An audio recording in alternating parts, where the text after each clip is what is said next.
And also hit the record button on the top left, or unpause it so it's recording.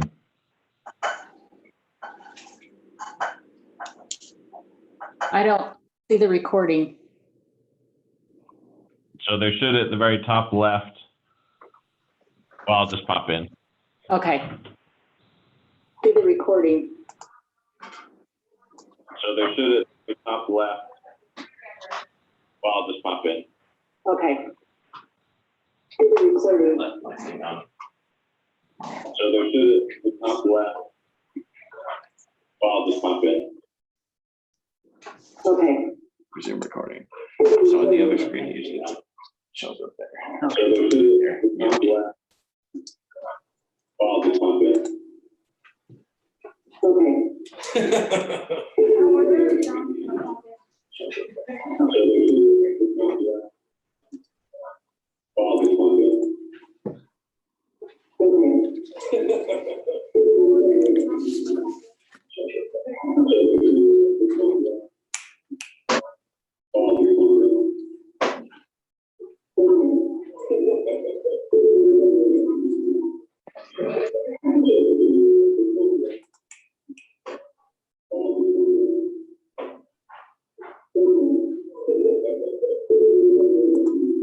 That's actually turn off your speakers on your computer.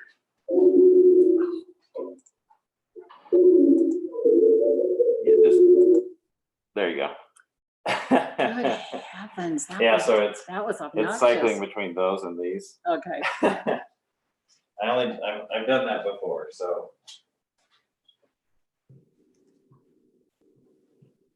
Okay, Eric, I think we're ready to start.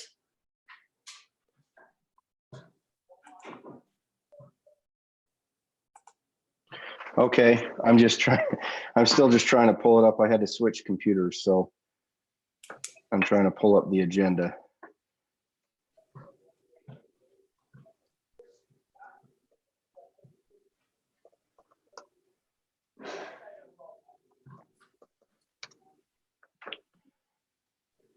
Let's go ahead and get started then.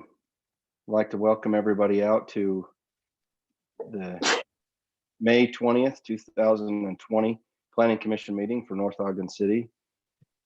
This is Chairman Thomas. I'll be leading the discussion tonight. We first begin our meeting with a, if I can click on that.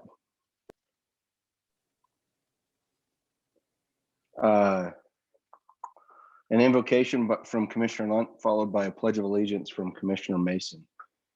Commissioner Lunt.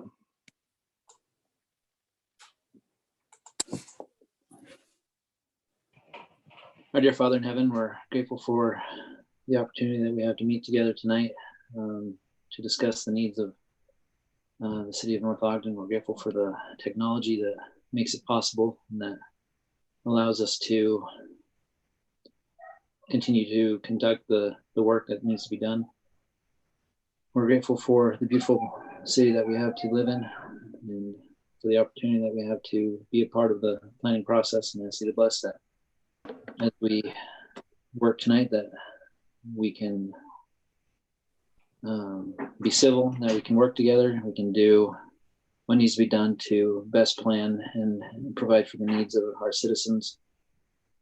We ask you to bless our city, our state, our nation, that we will be protected and safe, and that the effects of the coronavirus can be mitigated and continue to improve and work towards having things return to normal. And we pray for these things in the name of Jesus Christ. Amen. Okay, I will now recite the Pledge of Allegiance. If reasonable, you can join me. Thank you. I pledge allegiance to the flag of the United States of America, and to the republic for which it stands, one nation under God, indivisible, with liberty and justice for all.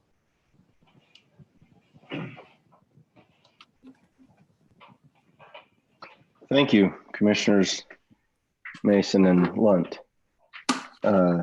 Well, do we have all Did anyone notice the background check? commissioners? Was that cool? Did that work? Sorry. Okay, all right. There we go, huh?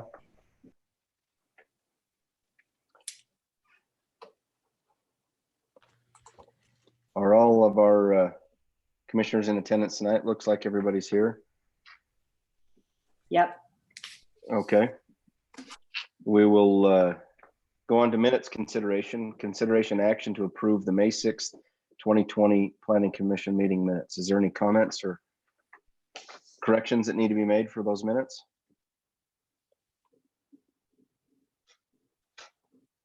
I've reviewed the minutes and I propose that we approve them.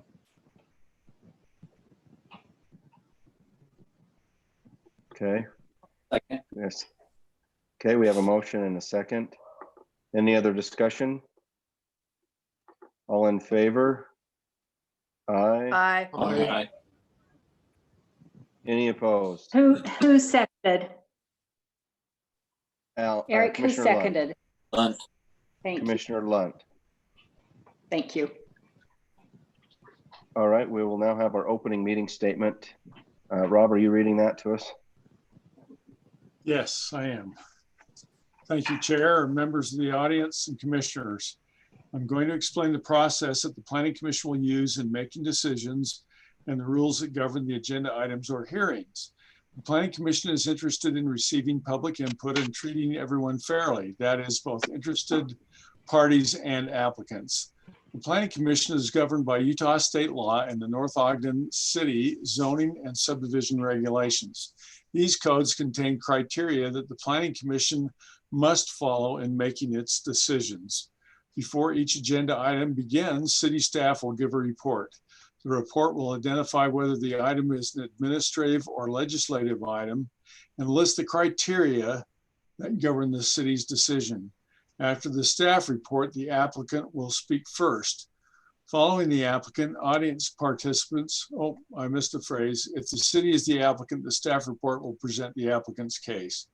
Following the applicant, audience participants will be recognized by the chair to make comments or ask questions. The applicant has final rebuttal time. If you wish to be recognized, raise your hand on the chat button at the bottom of your screen, and then you will be called upon to speak. Applicants or their agents will be allowed up to 10 minutes for their initial presentation and 5 minutes for rebuttal. Persons speaking for a committee or board will be given 5 minutes. All other individuals will be entitled to 3 minutes. Prior to speaking, anyone who needs more time to present evidence must ask for more time. Any information, argument, or evidence you give must relate to the criteria listed in the staff report or other criteria in the general plan or land use regulations that you believe apply to the decision. Any materials that are displayed or referenced must be sent to the commission. The Planning Commission has adopted rules regarding outside contacts, otherwise known as ex parte communications. Commissioners are not to engage in communications outside of the public meeting regarding administrative applications. If you desire to speak to commissioners on these matters, it should be done at a regular meeting so your comments, concerns, and evidence are on the public record. And finally, as a courtesy to persons in this meeting, please turn off your cell phones. Thank you, Chair. Thank you. All right, item number 4, ex parte communications or conflicts of interest to disclose. Is there any issues with commissioners on any items on the agenda tonight?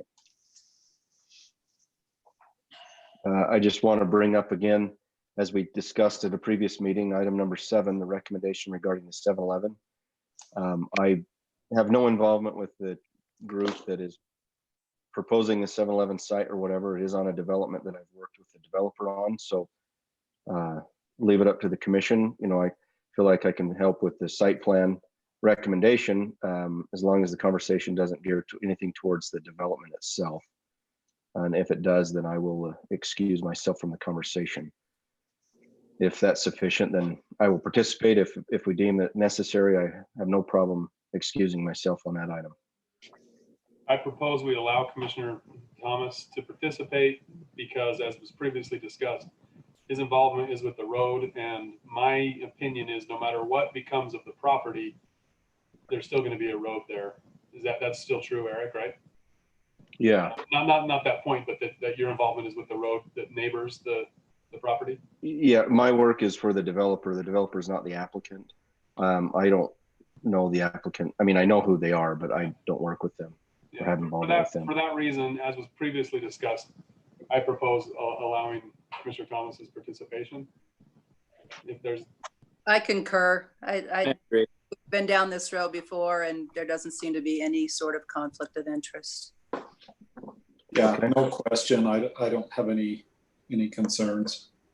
is there a dissenting voice on the commission? And by all means, speak up if there is. Okay, I don't think we need a voice vote on that then, Eric. I think there's. All right, no, we'll just continue with the meeting. Okay. So item number 5, public comments. Now is the time for any of the public participating in this meeting to comment to the Planning Commission for an item that is not on the agenda.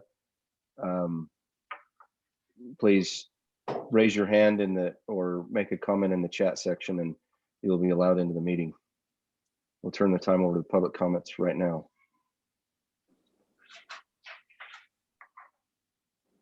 I don't have any hands raised. Okay. Well, we will move on to our administrative items. Oh, never mind. We're all good. Was there one? Okay. Nope. All right, moving on to item number 6, our administrative item, Subdivision Ordinance 2020-4. Consideration and action regarding final approval for the residences at North Point Subdivision located at approximately 1625 East, 1625 North, 425 East. Rob, you're presenting on this? Yes, thanks, Chair. I've submitted a staff report regarding this particular item. You'll recall that this particular property has gone through a number of reviews, and this is one of the ones that is going to be included within the subdivision. The subdivision is kind of the final step that they have.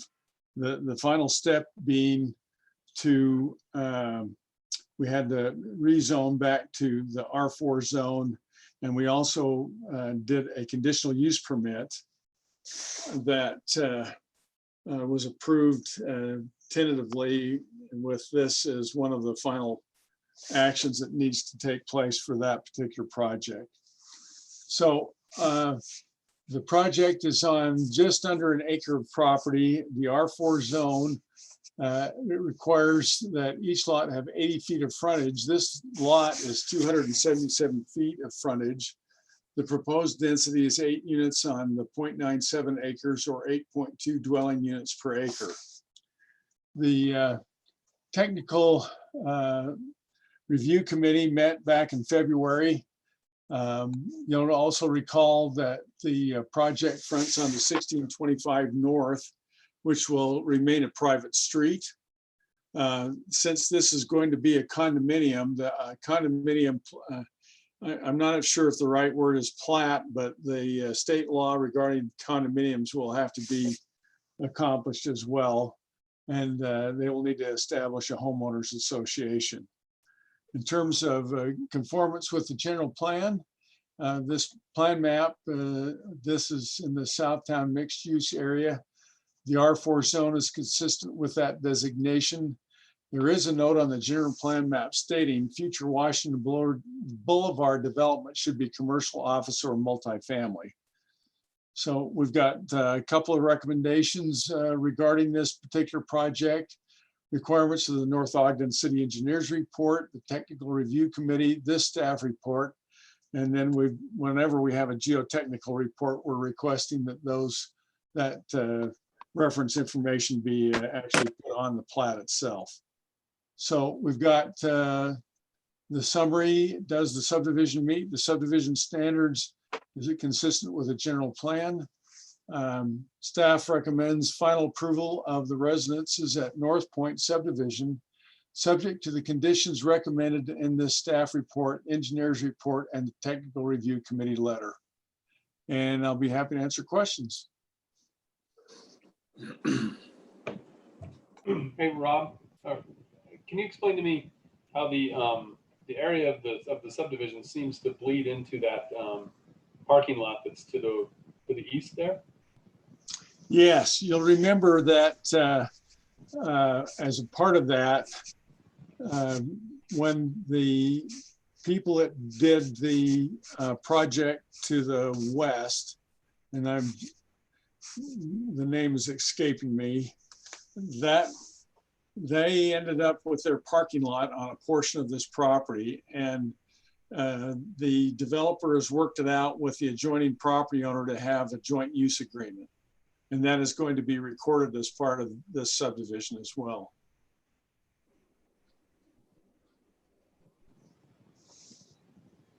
Rob, if I recall that they were going to use that piece of the parking lot for parking, correct?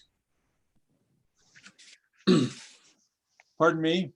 That parking lot, that piece of the parking lot, they were going to use that for parking. The building does area over there, right? Yeah. Right. It's going to be a shared parking arrangement. That's what I was going to say. It's shared parking because they've got garages on the front of all of the condos, so it would be just the overflow parking.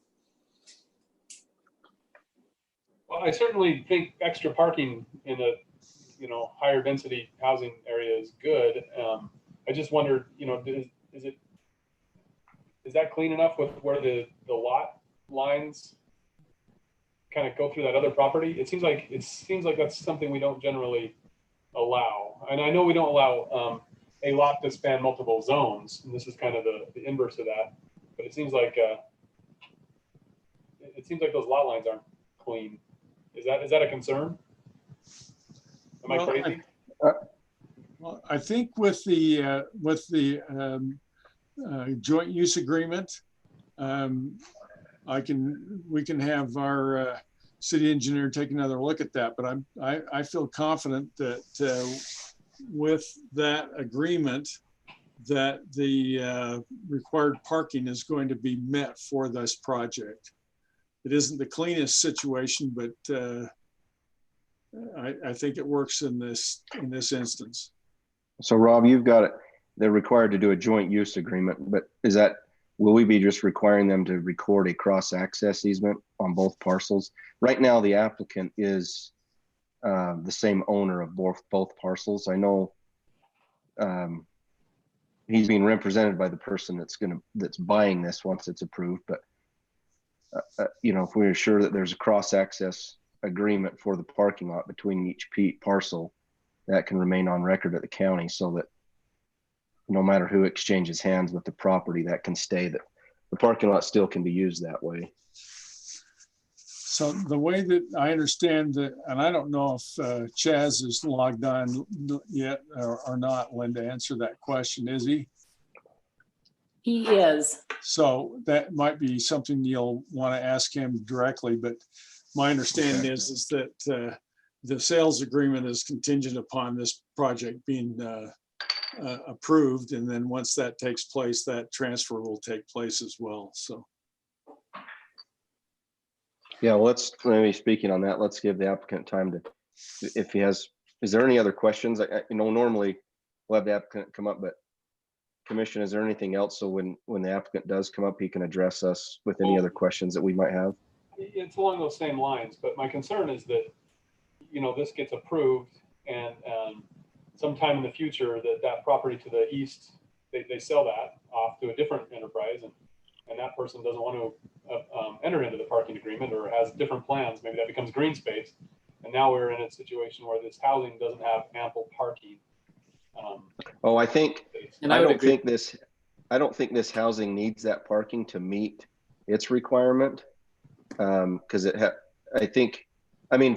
customer parking, but I think there's more stalls there than what's needed for them because of the driveways and the garages. If I'm understanding right, but the parking lot's already existing. And so I think it actually is to help both properties as potential guest parking. But if you look at it, it's also access to the stalls on the east side that are partially cut off by the property line.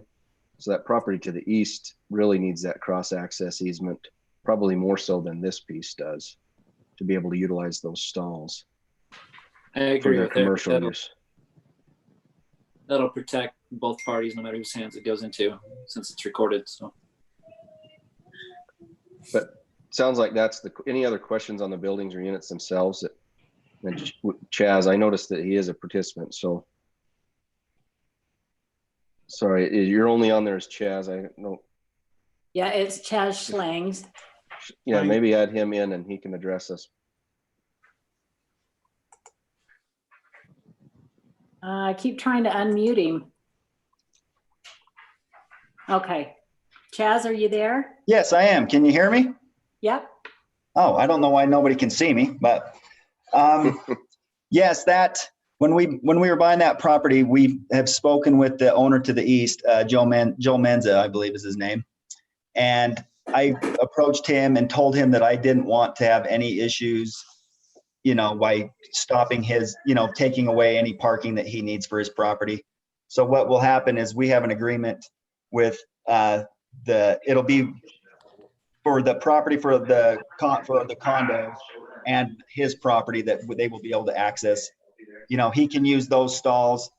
My overflow can use those stalls. My people can use them as they see. And the timing will kind of work out where, from 8 to 5, most of my people will be gone. And then his people will be there at the office. And they'll kind of switch back and forth. So we've kind of come, and I will record that. We have an agreement that's been written up, and we will let that record that when we record that, so that they can, everybody, and it won't be for me, it'll be for the housing development itself and that property, between both properties. So if it was to get sold off, it stays with the property. If that makes sense. So it'll be the agreement will essentially be in the HOA with the HOA. Yes. Yes. Yeah. And I think that cross access easement is typical between properties a lot of times, that is probably as effective as anything that it could be on there. So yeah, because they weren't even aware that that parking lot was on his property. And I approached him and let him know, hey, you have some of your parking lots over on my property, but we're not trying to cause an issue. We just want to, have a good project and, so everybody's happy. all right, commissioners, is there any other questions for the applicant?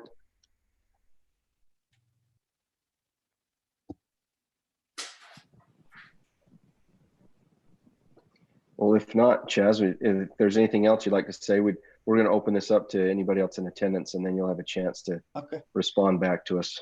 I just want to say thanks to everybody, at the city that's helped me answer all my questions. I probably ask a lot more questions than most people, but I want to say thank you to everybody who's been so kind and very helpful to me, and hopefully we get to do another one soon. So thank you. All right, thank you. All right, is there, as stated before in the meeting, is there any public in attendance tonight that would like to comment on this item? If you would, just raise your hand and Lynn will invite you into the meeting, or unmute you, I guess. I don't see any hands. Okay. Well, commissioners, is there any other discussion on this? Or if not, I entertain a motion.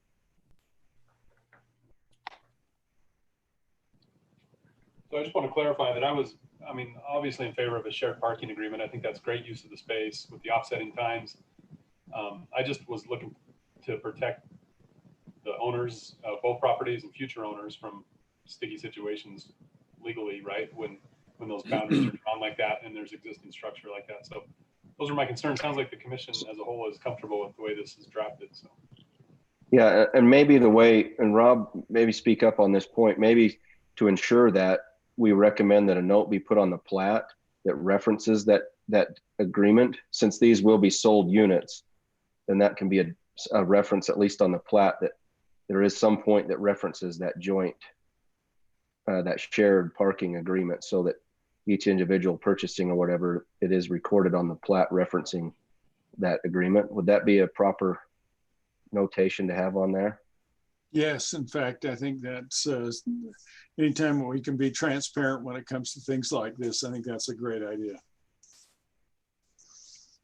So commission, maybe that's something, we, in the motion as we approve with, as usual with conditions of staff and everything, maybe we make that as a notice, that a note be put on the plat to reference the shared parking agreement between the two property owners.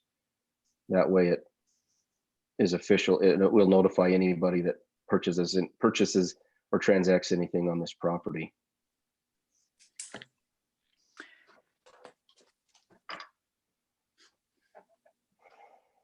Commissioner Thomas, do you want to specifically talk about a cross-access easement to the parking lot that you had mentioned? Do we need those words, or just shared parking agreement would? I mean, the shared parking agreement accomplishes the same thing. Typically, like UDOT or different, other entities usually require a cross-access easement between properties. Just that way, that's simply all as it is each property has access to cross property lines to get to their property. But I'm sure that joint parking or shared parking agreement accomplishes the same thing. Just something that, it's probably more important that something is noted to reference that so it can stay in effect and be recorded with the plat. We'll make sure that John reviews it.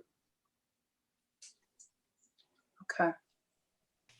Well, I will make a motion that we grant final approval of the residences at North Point Subdivision, subject to the conditions recommended in the staff report, including the recommended conditions of approval, but also that a note be placed on the plat referencing the shared parking agreement. I'll second that. All right, we have a motion and a second. Any other discussion? All right, Commissioner Waite, Yes. Commissioner Nancaro, Yes. Commissioner Barker, Yes. Commissioner Lunt, Yes. Commissioner Mason, Yes. and Commissioner Arner.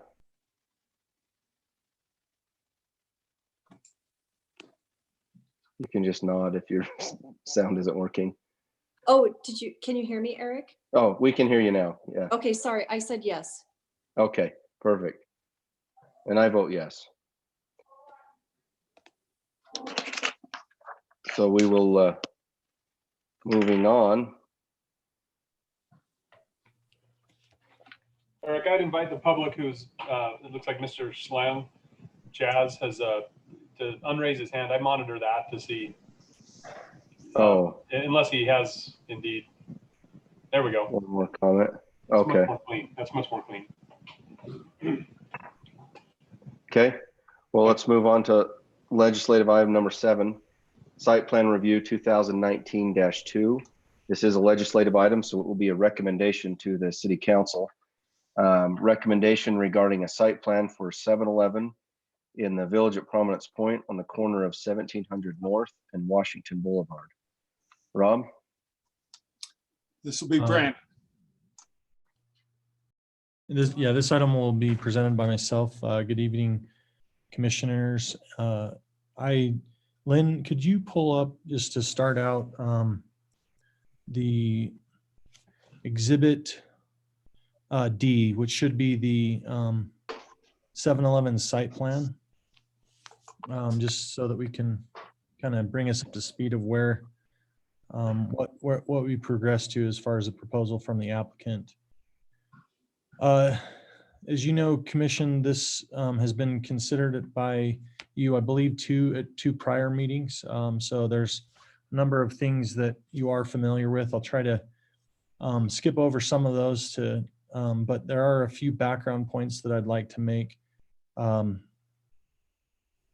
This is our first legislative decision, so I'm going to go ahead and read the legislative decision statement.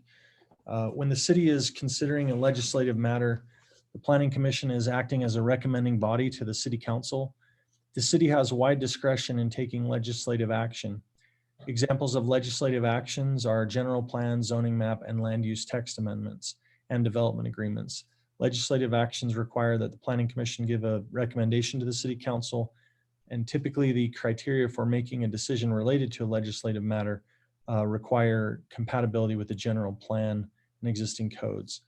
This is the site that this 7-Eleven convenience store is proposed for is at the northwest corner of 1700 North and Washington Boulevard. There are several, well, I guess this one statement is outdated that, well, sorry, it's not. There were several elevations that were viewed at the January 8th and April 1st Planning Commission meetings. The applicant has adjusted the elevation multiple times since then, and has also in this proposal added a proposed monument sign. The role of the Planning Commission tonight is to simply consider the application and make a potential recommendation for or against. And we will eventually need a subdivision application from the applicant. Another background item is that even though the city council has full discretion regarding approval of building elevations, regardless of whether an approved use is proposed. And so we need to make that clear, that just because a use is proposed, that doesn't mean that the building elevation is. And then given this potential use of the property for a gas station and convenience store, it needs to be mentioned that there were a number of apartments that were agreed to in the development agreement, but that was those parking figures were based on the uses along Washington Boulevard sharing parking with the apartments to meet the parking requirements for those apartments. Given that we have a car wash that's already been built along Washington, and this convenience store with expanded hours into the evening is being proposed, it's unlikely that these uses would share parking with the apartments. And as a result of that, if it's approved, staff anticipates that the number of apartment units would need to be reduced to reflect that parking stalls from this use are not being shared to meet the parking requirements of the apartment. There's already been a reduction in the apartments proposed in order to accommodate the increased number of townhomes on the site of the Village at Providence Point development. So we hope it will be a non-issue, but we need to make it clear that this issue needs to be brought up moving forward and considered by the city council, that of parking and whether that will be reduced for the apartments, since they're not sharing, they wouldn't likely share stalls with the 7-Eleven if it's approved. So in this current design, the applicant has submitted an elevation design with a clock tower on the southeast portion of the building. They've also have a garden wall with a revised design for that garden wall. It's extending from the building and running along Washington Boulevard. I think it's also that garden wall extends into the trash enclosure structure that's around the trash enclosure structure. And I'll also pull up briefly, Lynn, could you pull up the exhibit that has the monument sign? I think there's actually the one that's overhead. That's the plan view, the bird's eye view would be best. Just give you a quick view of this. Do you know what exhibit is? Oh, the proposed monument sign? Yes, sorry, it's I believe it's F. Yep.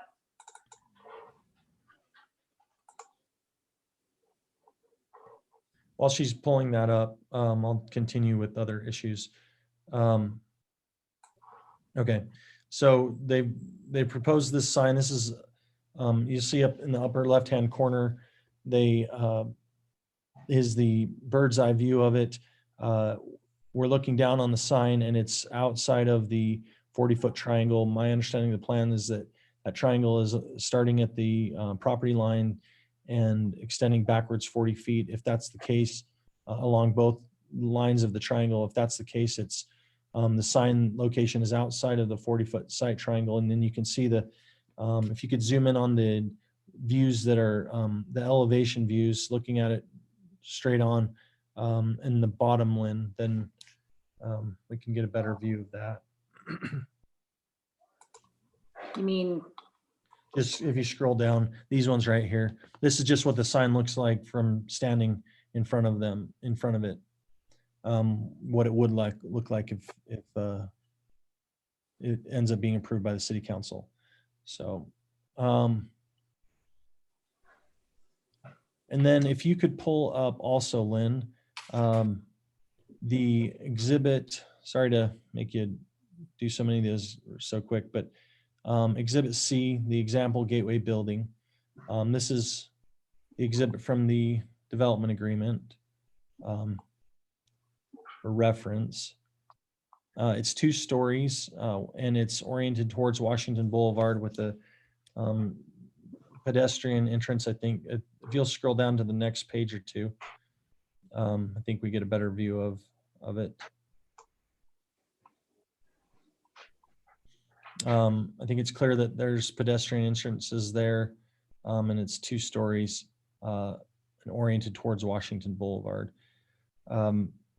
A comparison between the 2 buildings shows that the submitted application is a 1-story building while showing doors on the east facade. The applicant has stated that this set of doors is not intended to function, at least for the proposed tenant. Lynn, if you could pull up that application, I believe it's exhibit C, sorry, exhibit D. And then I'll just run through some of the issues. There's a few standards that may need modifications. The first issue to consider is that it's one of the standards from the MPC zone is that building facade should comprise 65% of the frontage facing Washington Boulevard. There's 146 feet of frontage. Without the garden wall, the building length is 70.25 feet or 48%. If the garden wall is considered part of the building facade, then it would be 116.07 feet in length per the site plan and would qualify as 79% of the frontage. And what was the standard again, Brandon? 65%. So it's what without the garden wall? 48%. And with the garden wall, it's 79. Thank you. You're welcome. You'll notice that there's an error in the report in regards to the formatting. The next standard states the entrance of all retail uses shall always front onto major streets. That sentence was accidentally merged into the paragraph above that was staff commentary, but it's actually that sentence I just read is actually a standard in the MPC zone standard. So again, the entrances of all retail uses shall always front onto major streets. Staff analysis of this is that the front entrance is on the west of the building. It does not face Washington Boulevard. The renderings show a building entrance on the east side, and again, it's the understanding of staff that these doors are not intended to be functional for the current tenant. They're not intended to actually be used as an entrance. The next standard involves commercial buildings that they should be designed with ground floor architectural distinction and separation in order to enhance street activity and walkability. It talks about buildings, that all buildings should have features such as expansive windows, balconies, bays, and or box windows, terraces, or other design features oriented to the street. It also states that windows shall make up at least 50% of the street-facing facade on the first story of commercial developments. The applicant has, and this is a staff analysis, the applicant has stated that both the east and south elevations have 50% transparency. Those are the elevations that face Washington Boulevard and are street facing therefore. And at the same time, if the garden wall is considered part of the building facade and is included in this calculation, that if that's interpreted to be part of the building facade, then that percentage is much lower. So some key points from Brandon, question on that. Yeah, Go ahead. That percentage of windowing was lower if you consider the garden wall, but if you consider the openings in the garden wall, was that ever calculated? I didn't. What we talked about in principle last time was that yes, they were under the windowing requirement, right? But if there was enough open windowing, meaning Yeah. an archway, something like that would I was under the impression that that would count as, and I'm still of the opinion that would count as windowing. So do we have that calculation? I didn't get that number. I did, we can look at the plan. I believe it would still put the percentage under 50%, because there's one or two openings, and there's, I think we went from, I don't remember, let me pull up this last standard. The number of feet in the building facade goes from 70.25 feet to 116.07. So you're gaining about 46 feet of from building frontage, but probably only two entrances on the between the garden wall, like walkway entrances that go through it. And so I'm guessing they're 5 foot each. That's maybe 10 feet. And if I've got my numbers right, then so it's still going to pull it below 50%, but you would have the commission, or you would have the option to make a recommendation that the that the percentage be allowed to be adjusted, or the in the development agreement, or the garden wall, count as building frontage, but be exempt from the window requirement. And that was what I had in the notes that I was actually just going to get to, was that the notes that I have in the next paragraph in my report state that one of the comments by the commission was that potential exceptions be made for architectural features related to the garden wall as it pertains to window percentage. So Brandon, just a question too. We're quoting from the MPC zone ordinance. Is any of that added to or superseded by or changed by the development agreement? The development agreement has the ability to amend the standards in the MPC zone. So it lays out some standards, and then it says you can amend these or add to them or revise them per project. Okay. So but nothing has been addressed already. So this would be additional above and beyond, if anything. So there's nothing in the development agreement that says anything about these kind of features.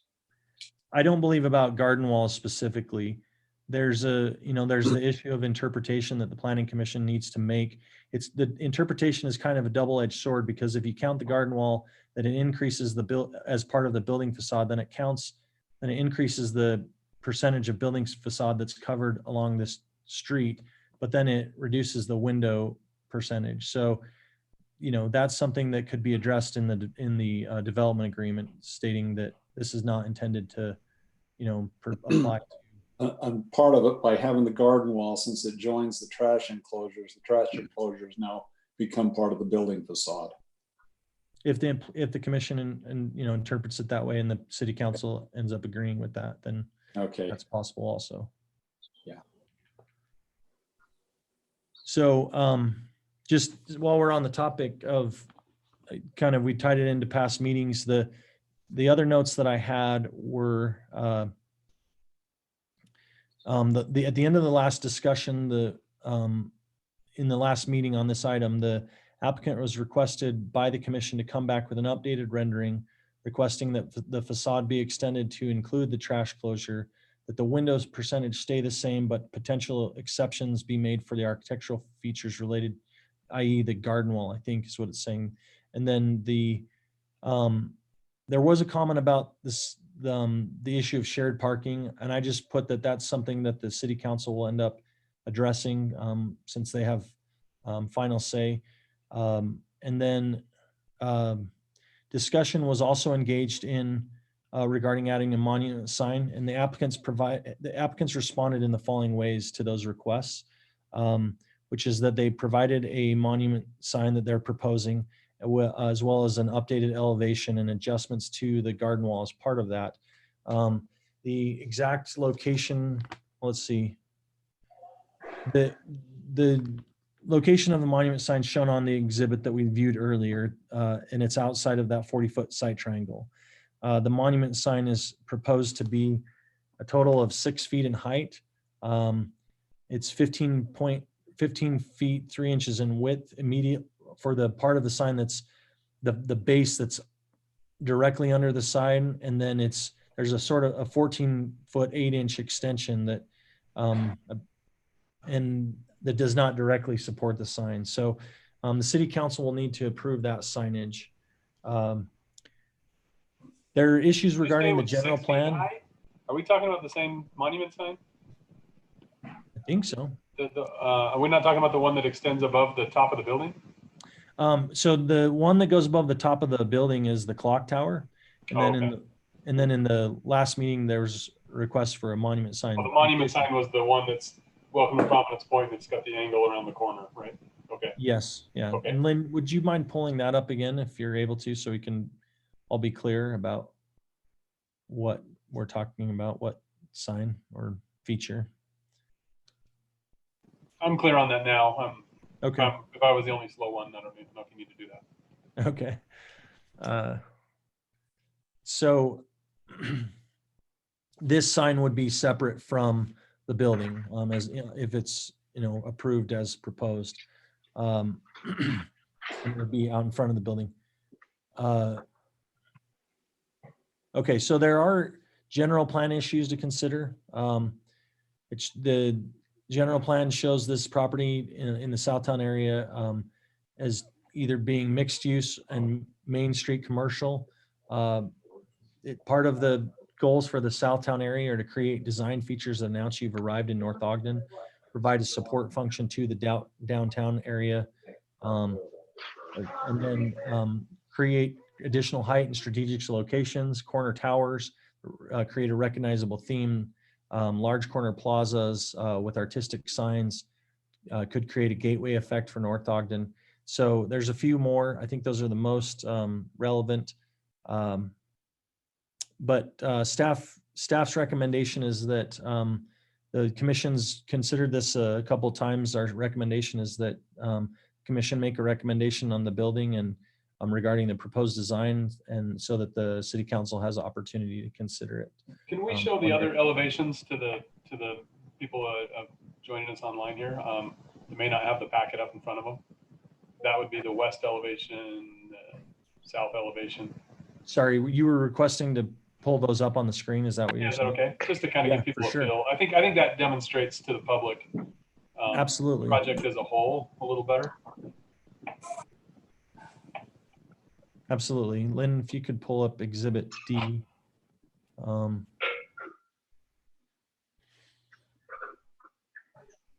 There's actually a couple of different ones proposed, right? No, at this time, the Exhibit D that we're going to be pulling up is the only proposed one. I consulted with the applicant. There is an Exhibit G that shows previous versions, but this is based on the proposal for tonight is based on the prior feedback and input of the Planning Commission, and the applicant's only proposing this Exhibit D. If you could scroll down to the second or third pages of this. Yeah, that was a little confusing because it looks I'm like sorry, I meant to say Exhibit E. Exhibit E. My apologies. Yeah, because there's a few different versions in the packet. There's three versions in the packet, and I assumed that the first one in the packet was the one that they were actually proposing, but we probably need to clarify that because it's a little confusing.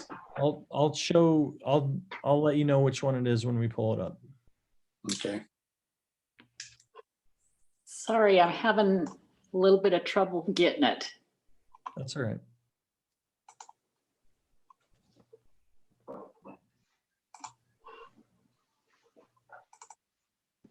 In the meantime, let me just say, it looks like I'm in a college dorm. I got Jaffa blocks in the back. I got to clean up my basement. Now I got to look.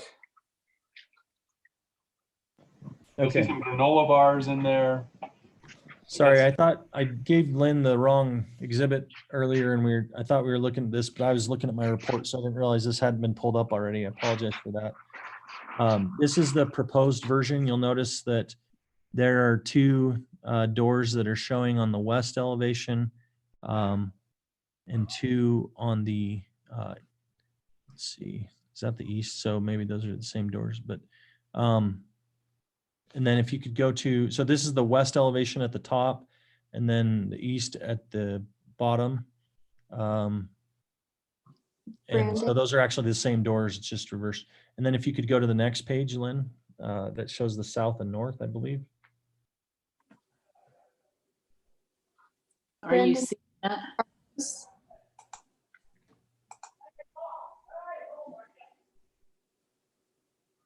Okay, so this is the top elevation is the south elevation. This would be along 1700 North, and then the north elevation, this would be driving from the north of the building, where it would be if it's recommended and approved. So I don't believe the North Ogden text was there before. I think that's been added for this proposal. And then if you're looking at the south elevation, the monument sign that we've showed a few minutes ago would be actually in front of the building from this perspective, or close to in front of it, somewhere in that area. So Brandon, are you saying this is the latest and greatest right here, what we're looking at? This is the latest proposal. Because before, the dark brown wasn't in there. It had, I mean, the way I remember it was there were like a kind of a dark brown, the one that looks like it's in Jackson Hole or whatever area.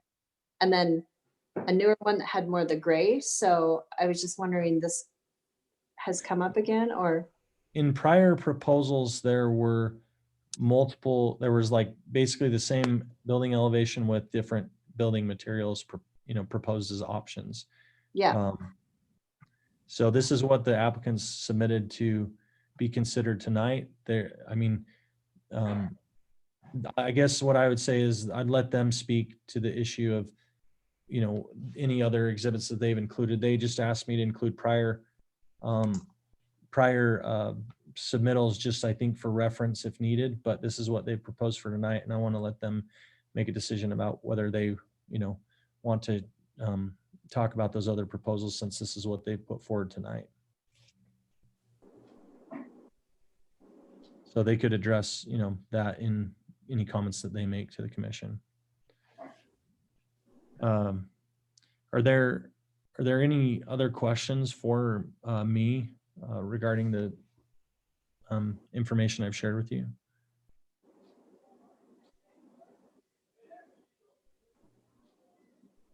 I don't hear All right, anything. So thanks, Brandon.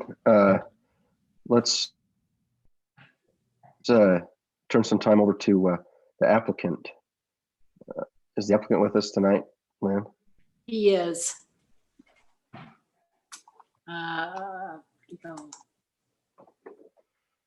Ryan, can you hear us? Yes, ma'am, I can. Okay, go ahead. Yeah, thanks for looking at this again for us. You are right. I think that there was another option with a lighter color, and we're trying to get all these different requests to 7-Eleven's preferred architect out of Denver, and sometimes some of that stuff just, we're focusing on one part or the other, but the building material is something that would be easily changed, and we don't have any opinion or preference there. If it's something that I remember specifically the lighter colors, and honestly, I was so focused on the clock tower that I didn't realize that they put it on this one. So with that being said, that's an easy change, and we're open to either one. But basically, a few of the things that I would comment on that Brandon had spoke of, that we mentioned the last couple times too, is I feel like it's a little bit unfair to show the one hand-drawn rendering of what that building was meant to be in the in the development agreement without showing the site plan, showing a convenience store on that corner.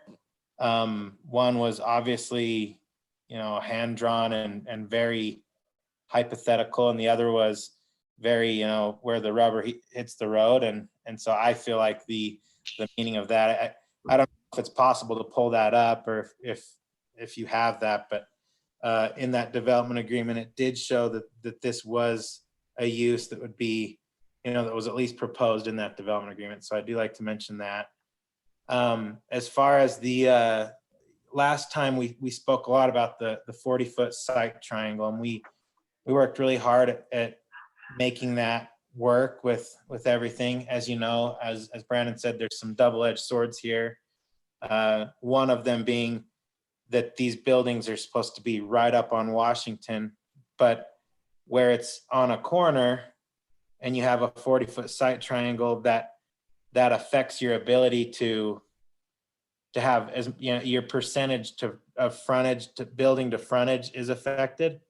So before we had the garden wall extending out, but in order to accommodate that 40-foot site triangle, we lost a couple of archways that went into that garden path. The garden path and double sidewalk going around the store are still there on the south side, but to accommodate that garden wall, that was one issue. Another issue is as we spoke last time, the developer would be keeping that corner parcel.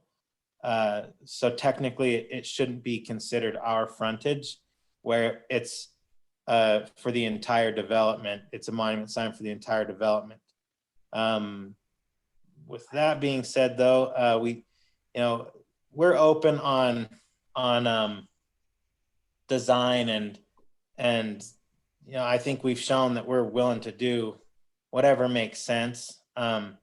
It's just really difficult to try and keep on taking stabs at it and not know, we're trying to properly portray those things to 7-Eleven's preferred architect, and they've been nothing but supportive of those, those attempts. But if there were some way to, have the city even give us a rendering of what they would like the sign to look like. Obviously, we want to make this nice, or how they would like the clock tower. I would be more than open to that. Some way where the city gets really what they want, because it's not a lack of desire or effort or money spent to get that. It's just sometimes it's hard to over a Zoom call know how to best make that happen. Let's see, one other thing. Let's see. I wrote down some notes here, just a second.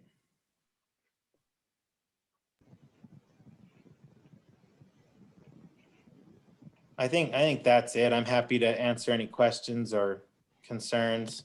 I know that those archways, it all just depends on how you calculate this. And I think that our architects are calculating it differently than staff is calculating it, but we feel like we've met all of the, it doesn't say 50% of the length of the frontage. It says 50% of the elevation, of the space, which it's not as tall in some areas as it is in others. And so you have to take the whole area of the building and figure out a percentage. You can't just say a linear percentage of window space or things like that.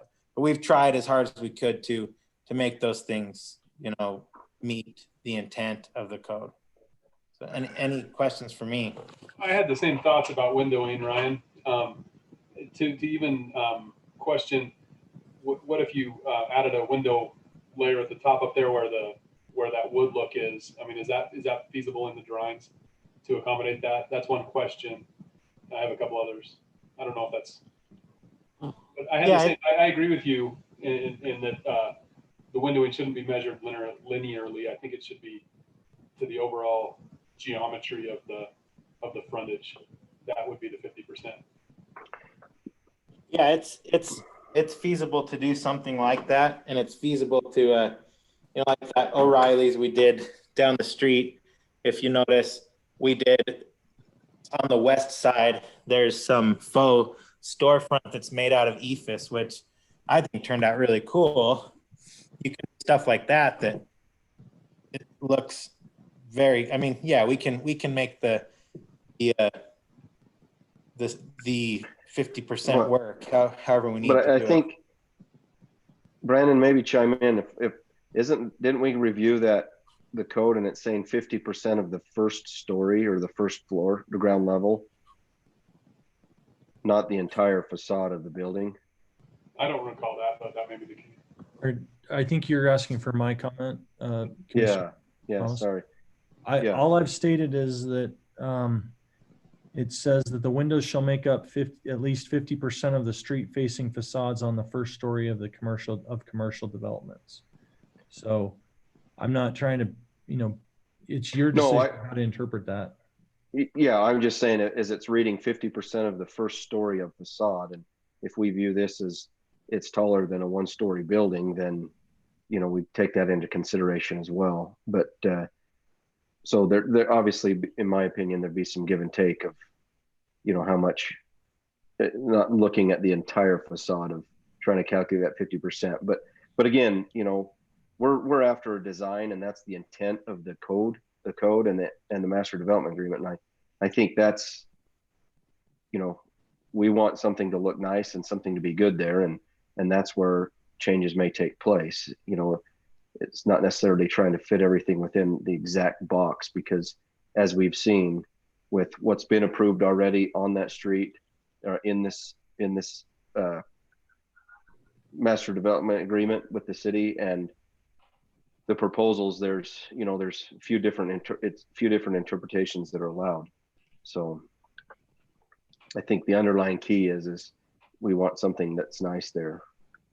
But one question I did have, Ryan, or a comment is, we do try and avoid having power boxes and that facing Washington Boulevard. If there would be any way in the design to push those utility boxes around that corner to be on the south side of the building rather than facing Washington. I know in some instances you just can't, but we have made an ordinance to try and make that not be something that's, facing the street. So I totally agree. I actually noticed that as I was looking at it, but I think the best place for that would be tucked around on the north side behind the garden wall, and we'd be more than happy to accommodate that.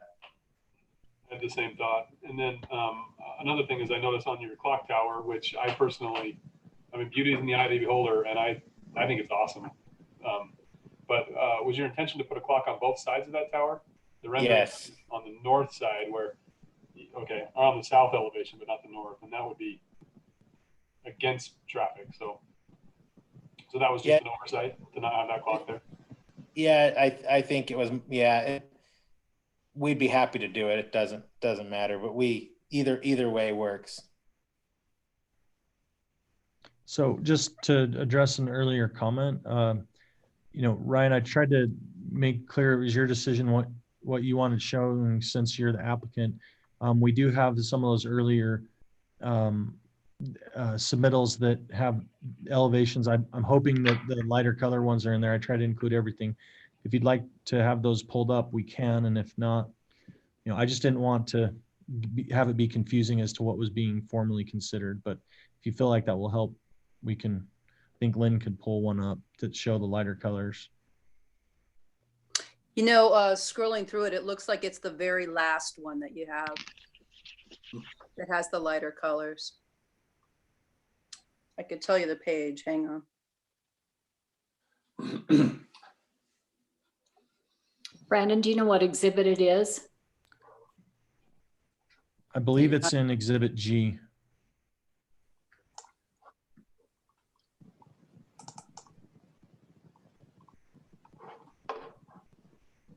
In our staff report, it's going to be on page 54.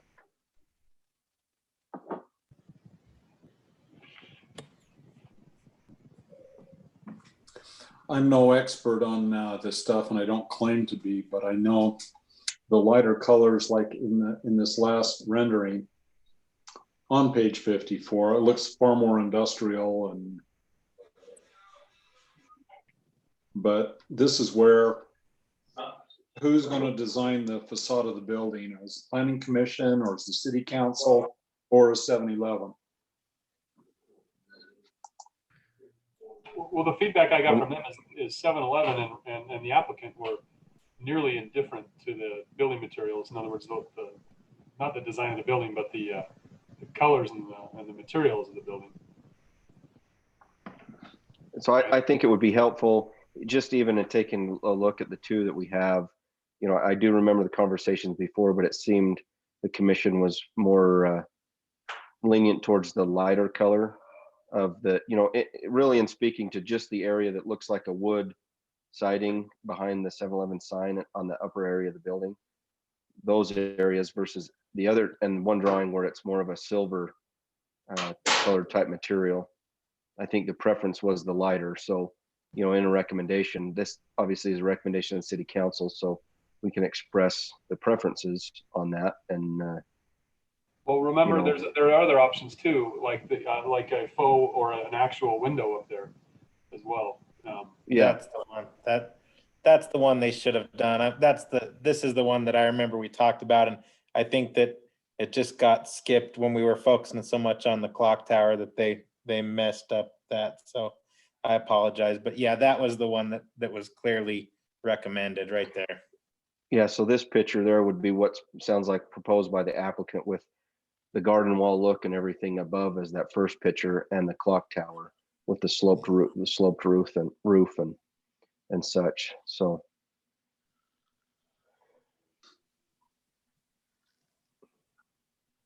is there any other questions for the applicant?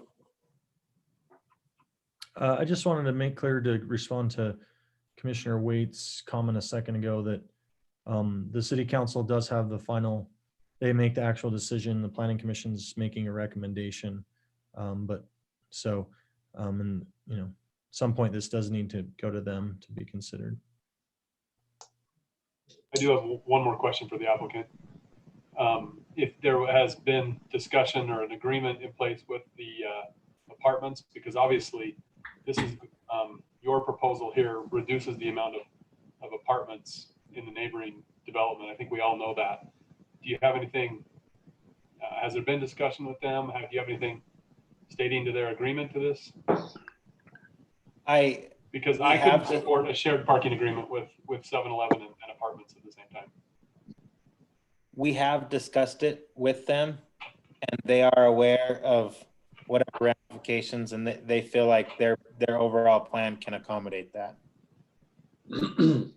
I don't know the details of that, to be honest, but I know that they're supportive of me pushing forward with this plan, understanding that there are ramifications of it. I think this is one where between the planning commission and the city council, we're going to have to remember and make sure the parking counts are done, because this really isn't a matter that affects this application. But when it gets down to the last 3 or 4 buildings that Jack tries to build, then it's going to, the parking and lack of shared parking now will impact the number of units they can put in those last few buildings. And Jack, and pretty much, I think at the last meeting, as much as said so. Yeah, I think in the recommendation, it's probably just important, as it's recommended to the city council, that the parking with this property be removed from the shared parking agreement in the overall property. And that kind of solves it right there up front. Yeah, I like that.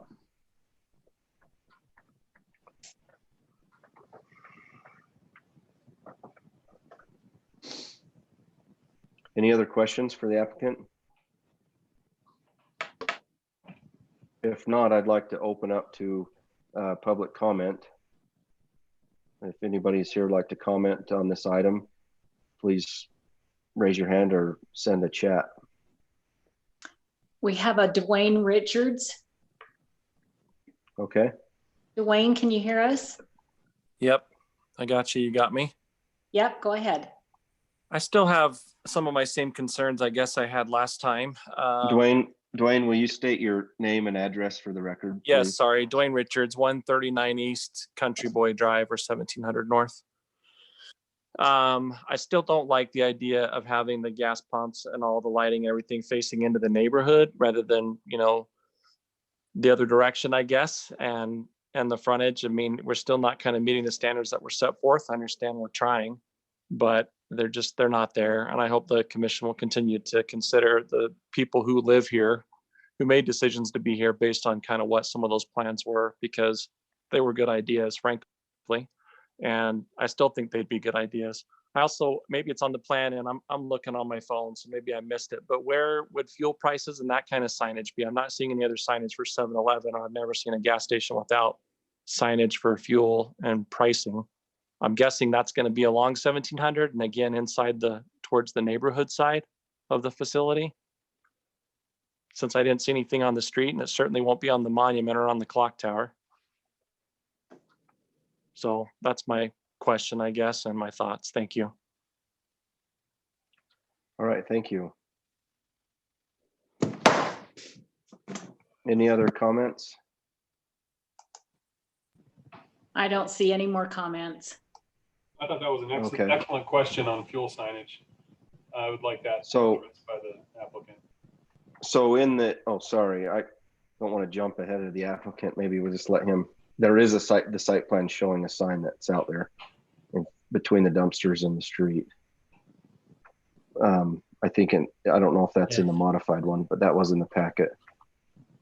Yes, So- on the site plan, it shows a monument sign north of the clock tower. And that would be, it's a monument sign with fuel pricing and 7-Eleven signage. If you could go to the site plan, I could show you where it is. What Ryan, exhibit? Is there no plan then for signage along 1700? I'm not aware of one. We hadn't planned for one, no. 7-Eleven hasn't requested one. Actually, site plan there is one on the site plan on 1700. Is there? Yes, there is. If you look at the site plan right where it's about, What exhibit are you talking about? I don't know exhibits because exhibits don't show on the packet. It's Exhibit that- D. It's Exhibit D, Lynn, if we're talking about the site plan. Okay. Oh, yeah, it shows. Well, let's see. It says sign. It doesn't say what. Yeah. That's There's directly one- south. Yeah, there's proposed fuel vent and then sign. Yeah, it's almost straight south of the canopy. Oh, yeah, I didn't see the sign. So yeah, they have proposed one there, and then one up by the dumpsters is where the other one is.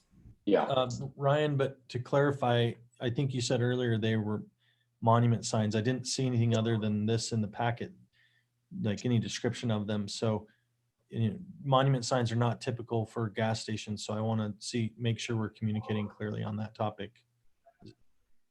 Are you proposing monument signs for the gas?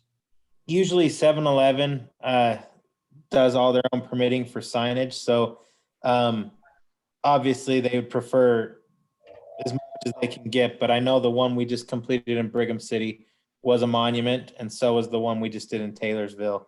Both were monument signs with the sign approximately 4 feet above the ground with a 4-foot brick, matching facade on the monument, and then the fuel price is directly above it.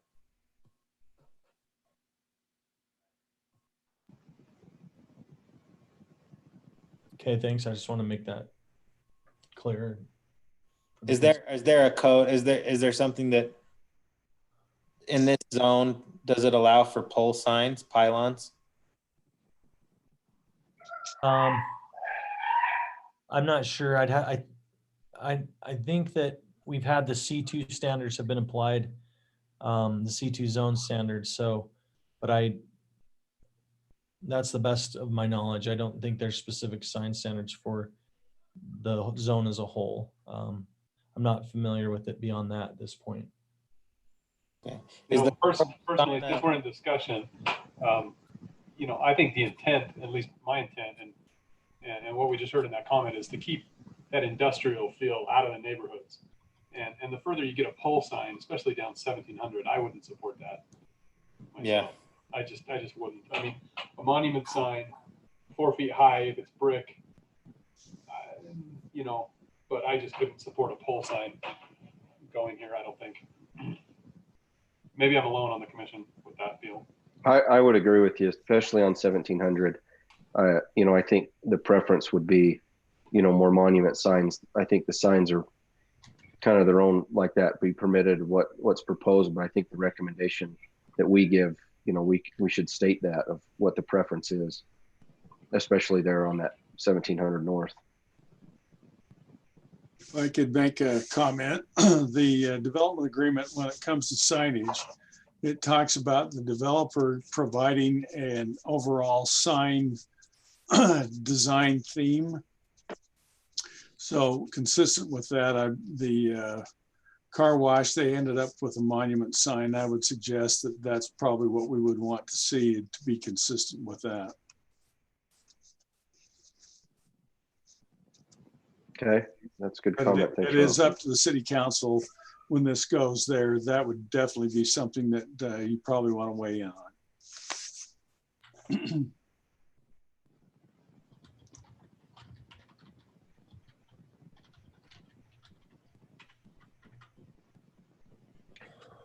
Okay, any other discussion for the applicant, commission?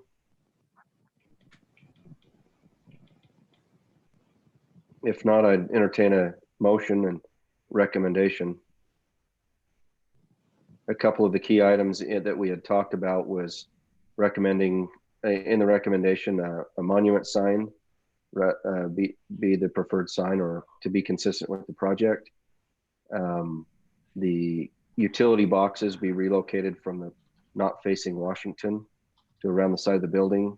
The preference on materials, we've had one commissioner suggest that it was the lighter color materials was preferred. I think that can be an item of discussion again, as there is a recommendation. And the recommendation, with the recommendation be that this property be excluded from the shared parking agreement with the rest of the property. So those were the items that I had that we talked about. If there was anything else, but I just want to make a point that those were kind of the key items outside of obviously the drawings themselves. And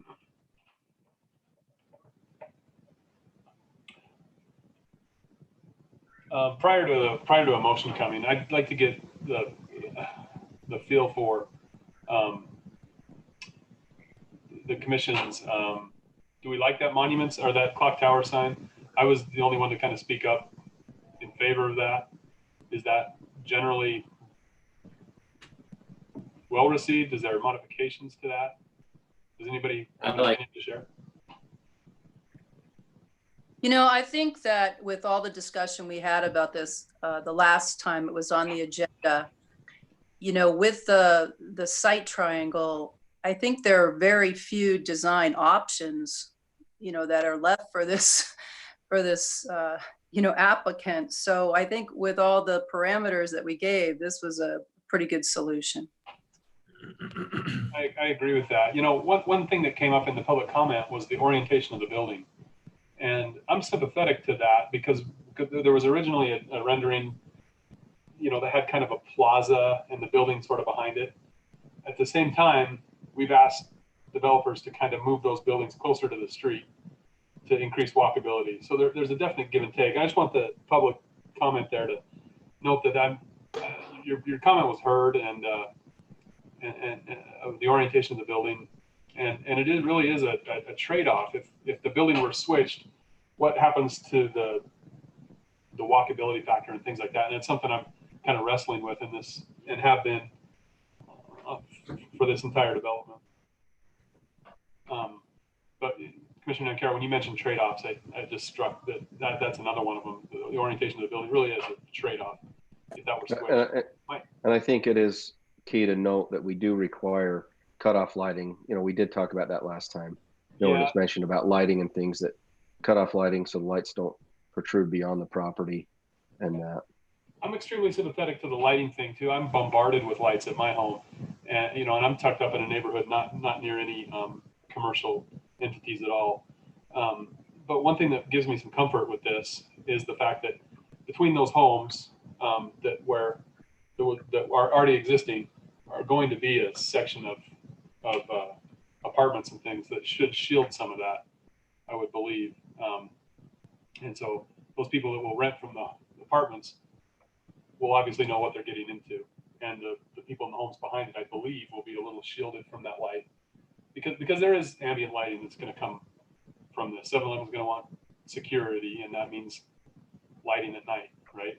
And so, and we saw that at Maverick with the development right next door, the 3 fountains.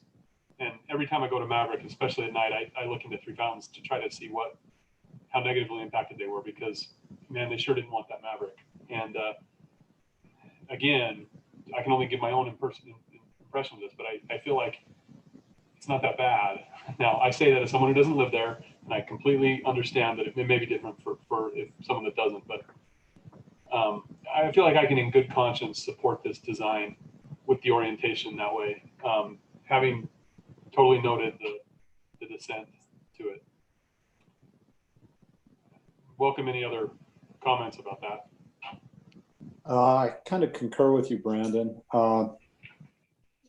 Can't get excited about about a convenience store there, but I have to point out that that wasn't in the original plans, but or in the original development agreement. But the city council did change the development agreement to allow that. And so whether we have a 7-Eleven there or another convenience store, it's really not our call. We're just looking to see if the building standards and and even then we're only making a recommendation to the city council. So all the final decisions go to the city council. We're just another set of opinions that are pointing the decision toward the city council.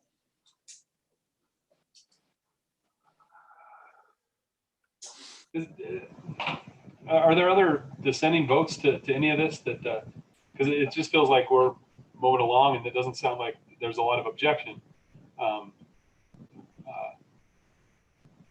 Or any counterpoints to this. What about the windowing? Are we comfortable? On the one hand, I believe that if we're going to count frontage towards the minimum frontage requirement, that we have to use that same frontage for the windowing requirement. So I do see it as more complicated because of the different elevations. I'd almost like to see, if I can express my own personal beliefs, I don't really like that lighter colored schema, but I appreciate that people do, and that it might be more favorable to the average person. I would prefer to see faux windowing or something over at the top rather than the gray, and that would satisfy the windowing requirement. But again, that's right. Beauty is in the eye of the beholder, and I don't think there's a universal right or wrong to that. Yeah, that was kind of why I asked the question: who is actually designing this? Because I prefer, I think if they're windows, they should be windows, and obviously putting a pane of glass to just to meet a requirement, an obvious, pane of glass that doesn't match or fit to check off a box is the wrong way to go. I personally like the darker color better because I think it looks less industrial. And I think the more glass you put on it, the more industrial it looks also. And so we're trying to give it more of if it's even possible, to give a 7-Eleven neighborhood feel. But again, this is all 100% design issue. And I think I like it as well as I like any 7-Eleven I've seen. In my opinion, I don't think our goal should be to give the 7-Eleven a neighborhood feel, but more of a statement feel, because it sits on Washington Boulevard. And I don't think in anyone's wildest dreams they would consider that part of Washington Boulevard a neighborhood. Right now, it's close to some nice neighborhoods right there. So, but I think statement is more important than neighborhood for the design of this. I like the design of the building, but I like the darker color as well. over the lighter color. The windows don't bother me too much because we talked about 2-story versus 1-story, where they're all in the first story. That doesn't bother me, but I do like the darker color a lot more. Commissioner Barker, you're talking about the darker color as portrayed in the new rendering with the clock tower today? Yes, I am. I agree. I think it looks pretty nice.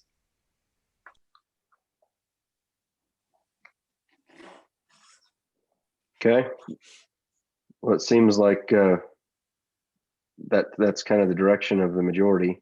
You know, I would point out that as far as percentage of facade, there's a lot more windows and glass on this than the percentage of facade, I think, on the car wash just down the street, under the same regulations. So, you know, worth noting, I think type of use and that's being allowed, there is some adjustments that may be required or some done. So I think they've done a good job. I think I think the building looks good.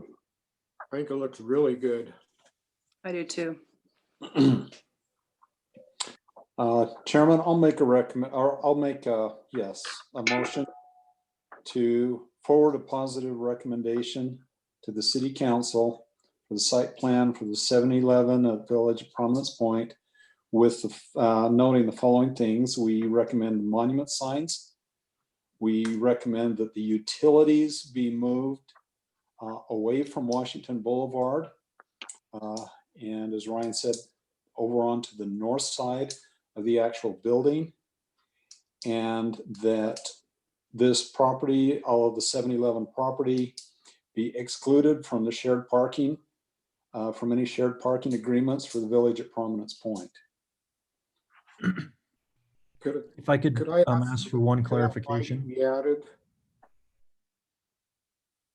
What's that, Parker? Lighting. The lighting? Yeah, the lighting That's a code requirement already. Code requirement. The cutoff lighting. We're going to recommend the color. Just leave that up to the city council. I think we give them a recommendation at least.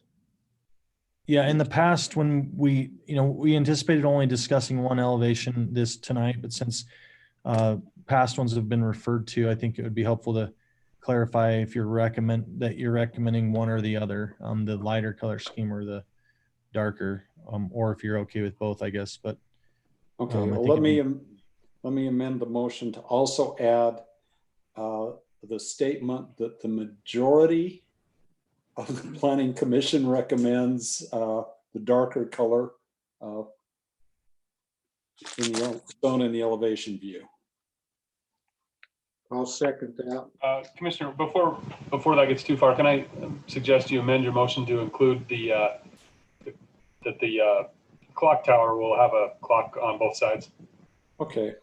That seems pretty insignificant, but I believe the applicant was in agreement with that.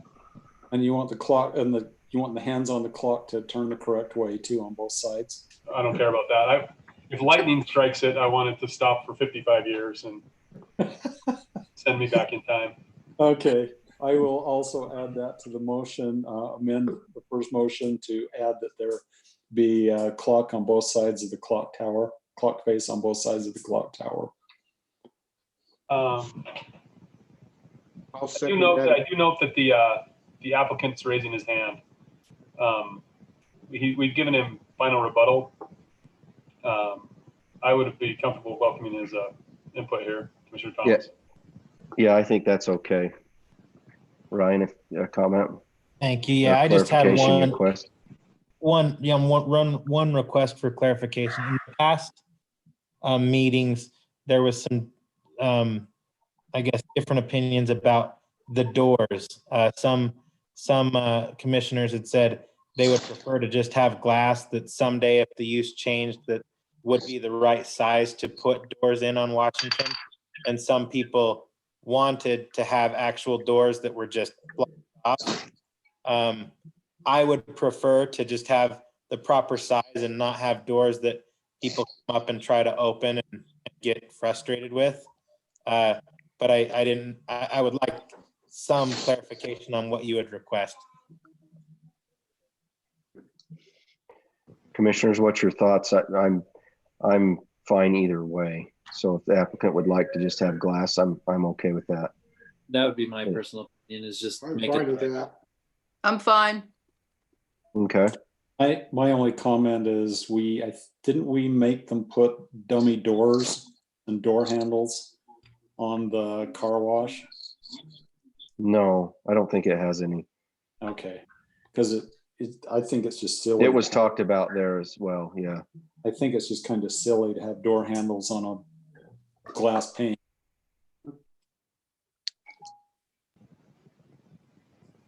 Yeah, I think we got to remember the underlying intent to some things, and if this is what we're good with, then we don't need to have a door there just to check a box. Does Commissioner Waite need to amend his motion to include that? Yeah, I think that would be a clear Okay, item to have on the let's do that. recommendation. I'll Amend that to include that as well. let me start over again to make sure we've got it. Okay.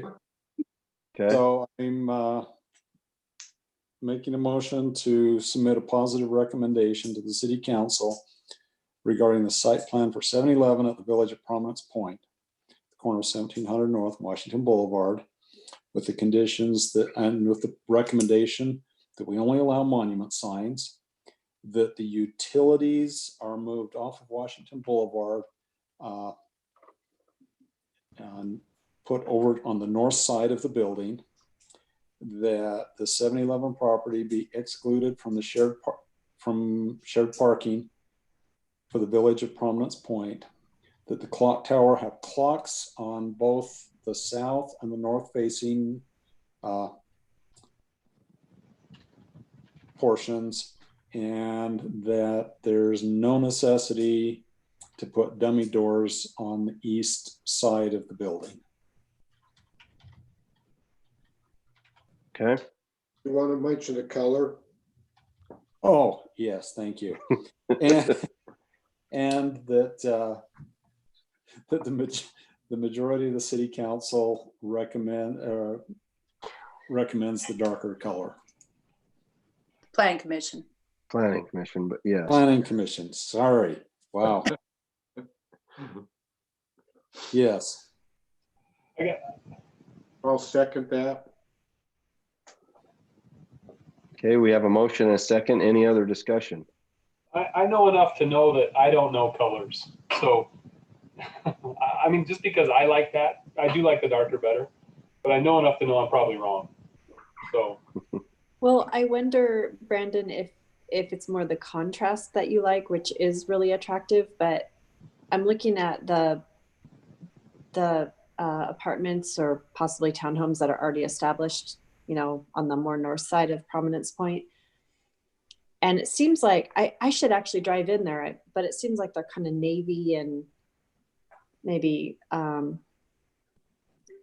green or something. But yeah, I wonder, they have some blues and some grays in there. Yeah. Okay. So. And some lighter color stone. Yeah. Yeah. I don't know. I guess I'm still, I don't care. The other one looks nice. I feel like if it blended a little more with what Prominence Point is doing, it would be a little bit nicer, but that's just me. So. I mean, that's a good point.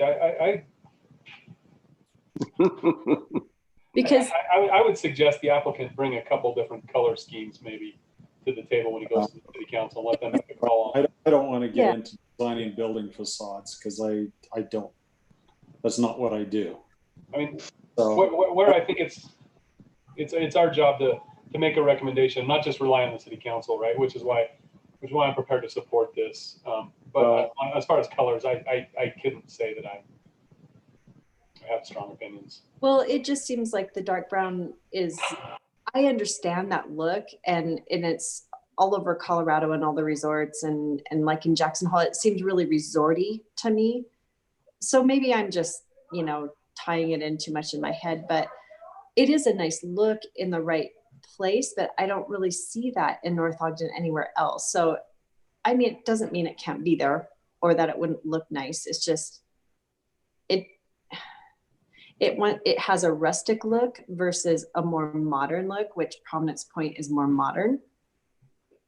But, you know, and like Ryan said, he can change some of that pretty easily, you know. It's not like we're asking him to,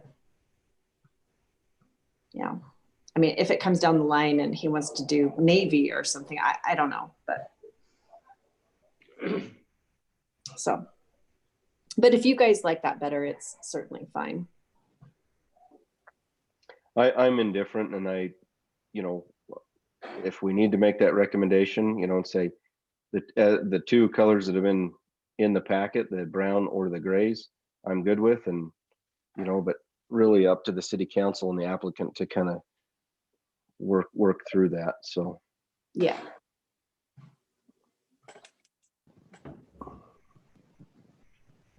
Okay, any other discussion? Okay, if not, we'll go ahead and vote. Commissioner Waite. Yes. Commissioner Nancaro. Yes. Commissioner Arner. Yes. Commissioner Lunt. Yes. Commissioner Barker. Yes. Commissioner Mason. Yes. And I vote yes. So that recommendation will pass on to the city council.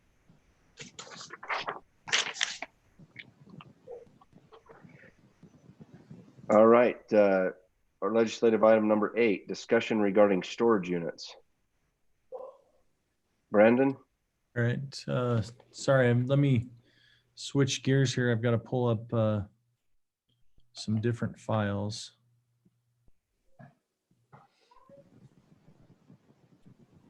Lynn, could you pull up the storage unit presentation with the images in it? And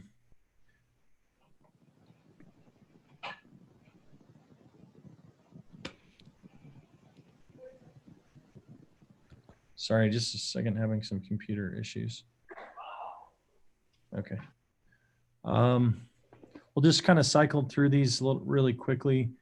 One of the goals for this, as I show you these images, is, you know, to take an image and identify the components that are involved with storage units, because as we break the images down into components, then we can consider the different issues that need to be considered in an ordinance. So we'll go ahead and look at these issues. This is a kind of a far off view of a facility that is in along 2700 North. You can see in the background, there's some brown storage units. This is from the side of them.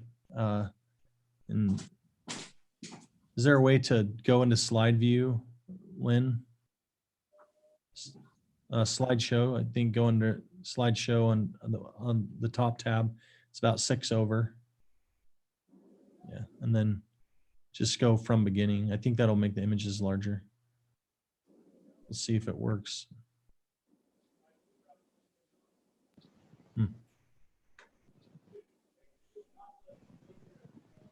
Huh. Okay, well, that's okay. If you can go back to how we had it before when they were bigger.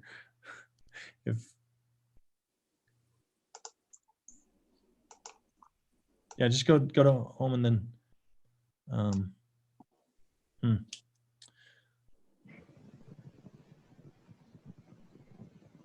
Okay, that's this. I think this is the best we're going to get. So, so this is just a far off view. The ones in 2700 North.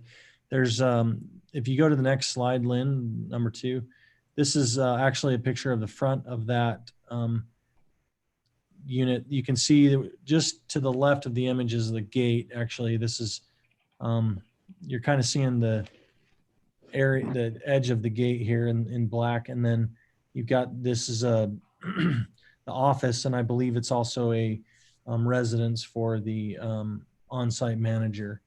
If you go to the next slide, Lynn, that'd be great. This is another view with both the manager's residence and the storage facility. And then the next slide, there's a range of projects with different standards and design to them. This is across the street, basically, on the other side, on the north side of 2700 North. And then next slide, Lynn. Thank you. This, I don't remember exactly where this is at, but it's here in Weber County. I believe in Harrisville, but I can't remember exactly. And then next, you'll notice in this, actually, before we move on, sorry. One of the issues you want to look at is, so we looked at the idea of a manager's office and residence. You'll notice this, that most of them, virtually all storage facilities, given their nature, are going to have a perimeter wall or fence. This one right here is actually a chain link fence.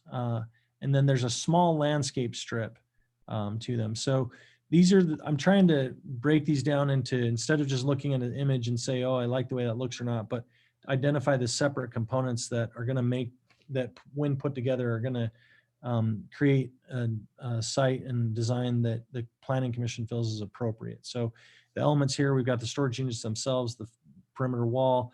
So there's a small landscape strip.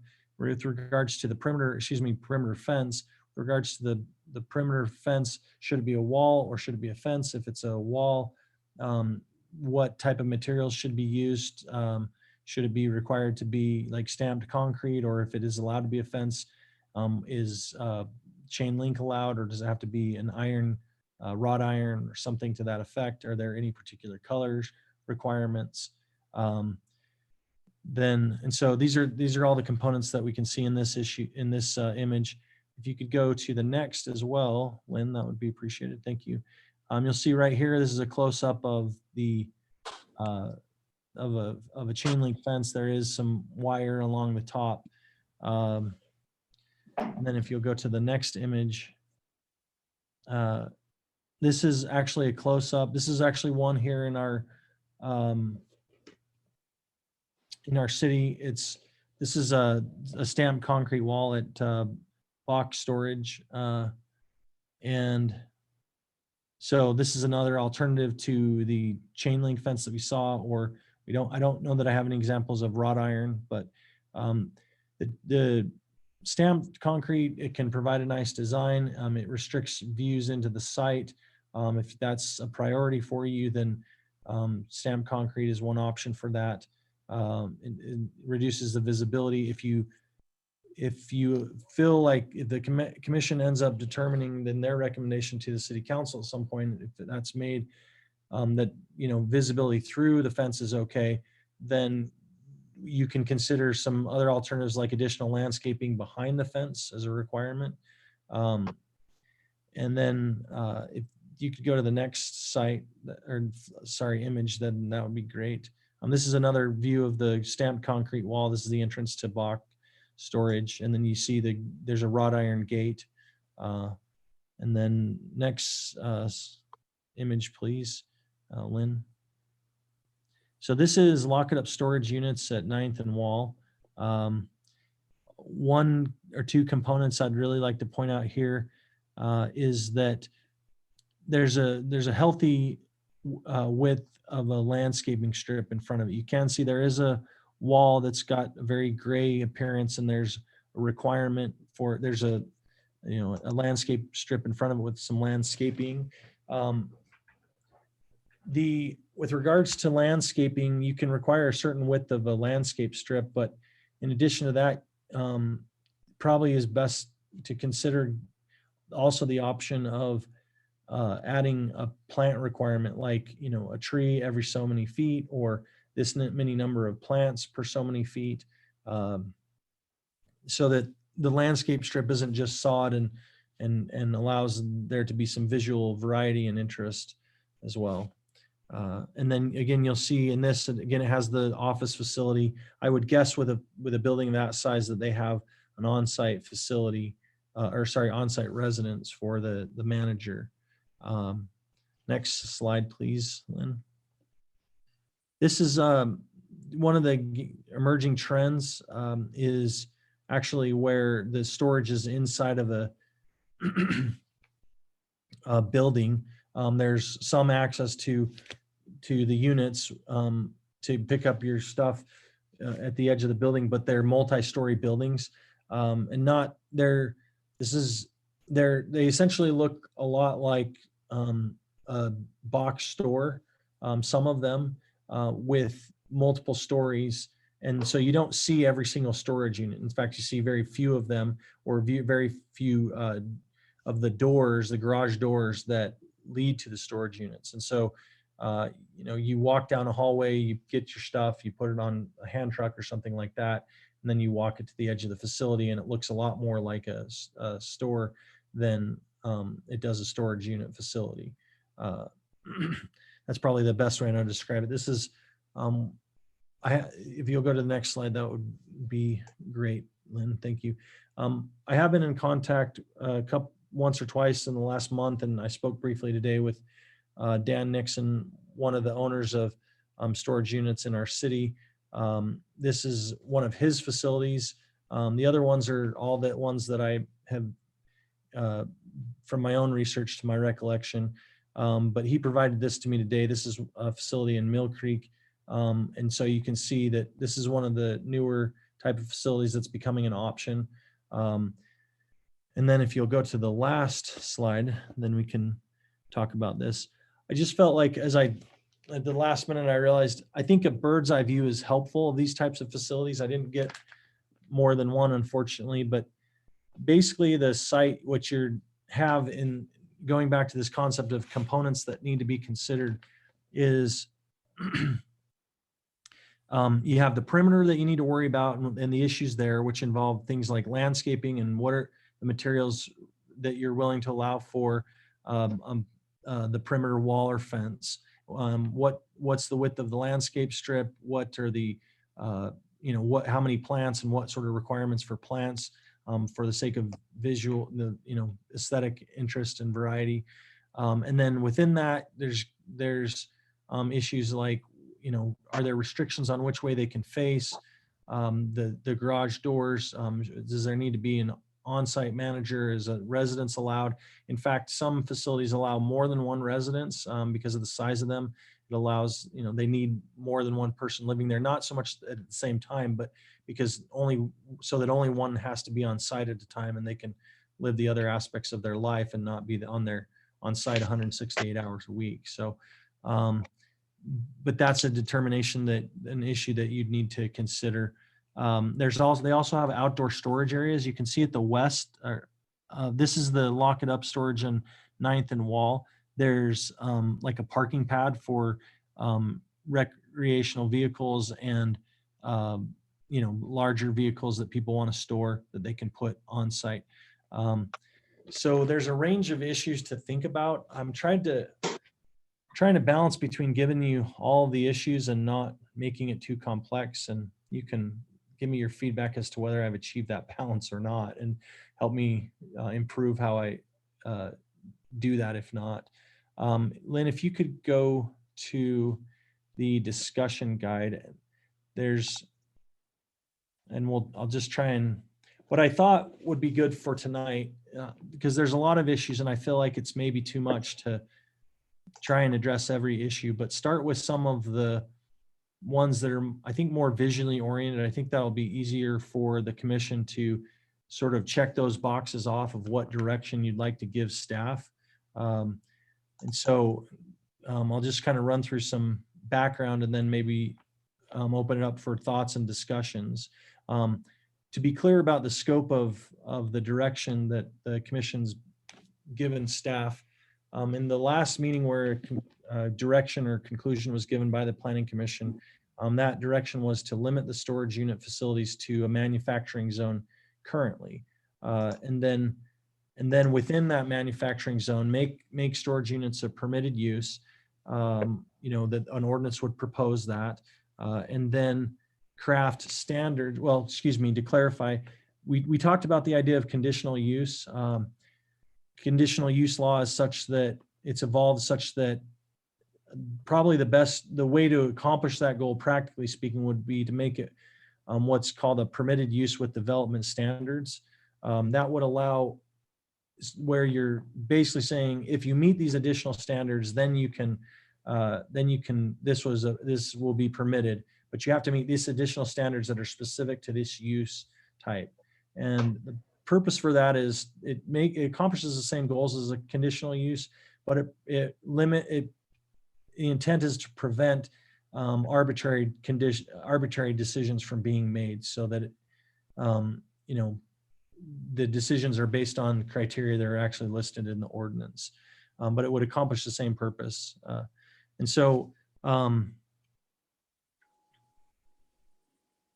let's see, the intent of the Planning Commission, as I understood it, for making this part of a storage, part of the manufacturing zone, is that in order to get storage units approved, then they would have to be either proposed within a manufacturing zone, or they would have to be a rezone would have to be applied for a particular piece of property, and a determination would have to be made whether that manufacturing zone was appropriate for that property as compared to the general plan. And so that would put in an extra step of the rezone, and potentially, if an applicant wanted to, there would also be the issue of whether a general plan amendment was considered. That would be 2 extra steps.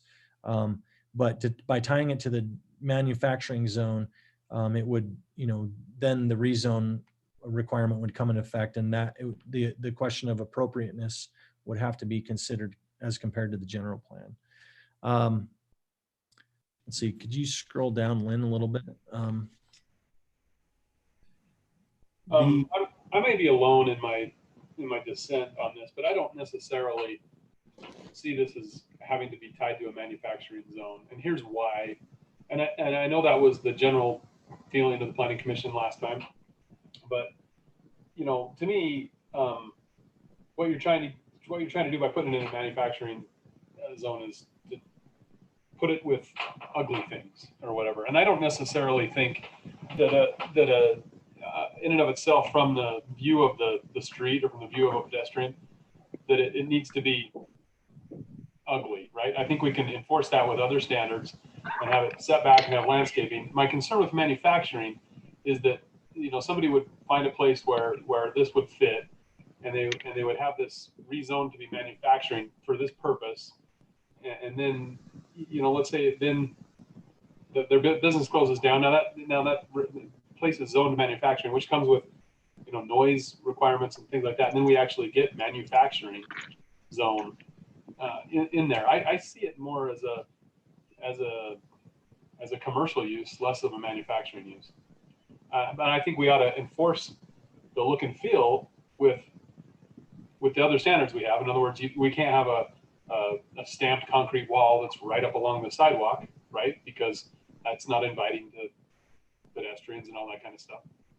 So I don't necessarily buy into the manufacturing zone. And well, I think part of it, the manufacturing zone, was because the 2 we currently have are in those zones.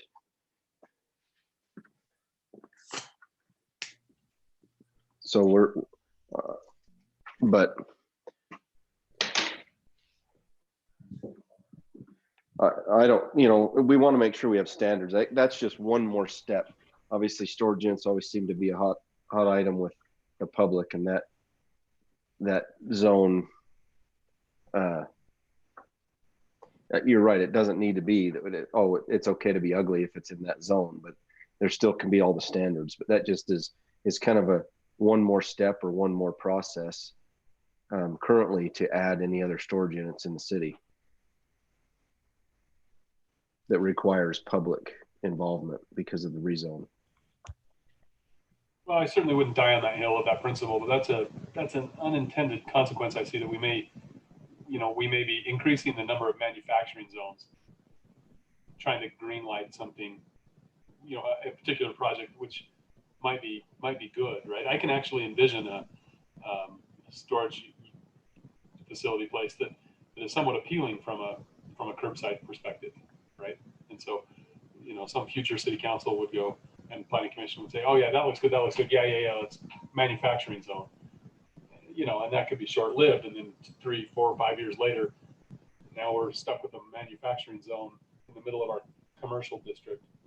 It maybe doesn't fit. That's my concern. Like I said, probably wouldn't die on that hill, but I probably wouldn't have drafted it that way if I was doing the whole thing.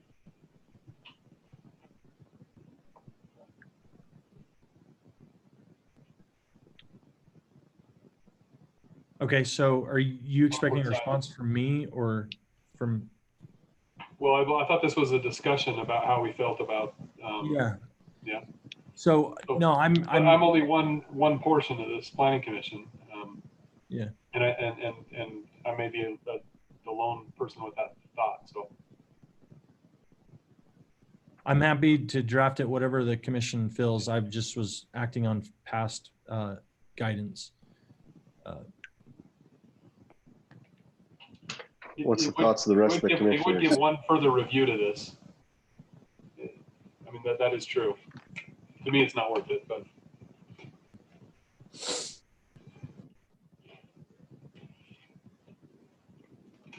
Were there other thoughts that on this topic that members of the commission wanted to express? It's Commissioner Nancaro, but I guess my thought is that just thinking about anywhere else in our city other than where these current facilities are, I can't even imagine, building a storage facility, in any other place. But if the ones that we have now are currently manufacturing zones, it seems like that would be appropriate. I mean, the only thing, I know that the one property owner is anticipating expanding in the future and things like that, but I don't know if I see a downside of having an applicant request a rezone to manufacturing, because it would really make everybody take a hard look at really the appropriateness of having a storage facility in a particular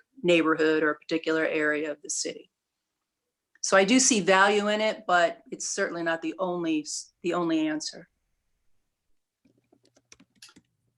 And I think I agree with Commissioner Nancaro. I think while I agree with Brandon's point, I think it's pretty unlikely that situation would play out where it gets zoned manufacturing and then fails and then gets converted into something else. And I do like the idea of forcing the rezone personally, but.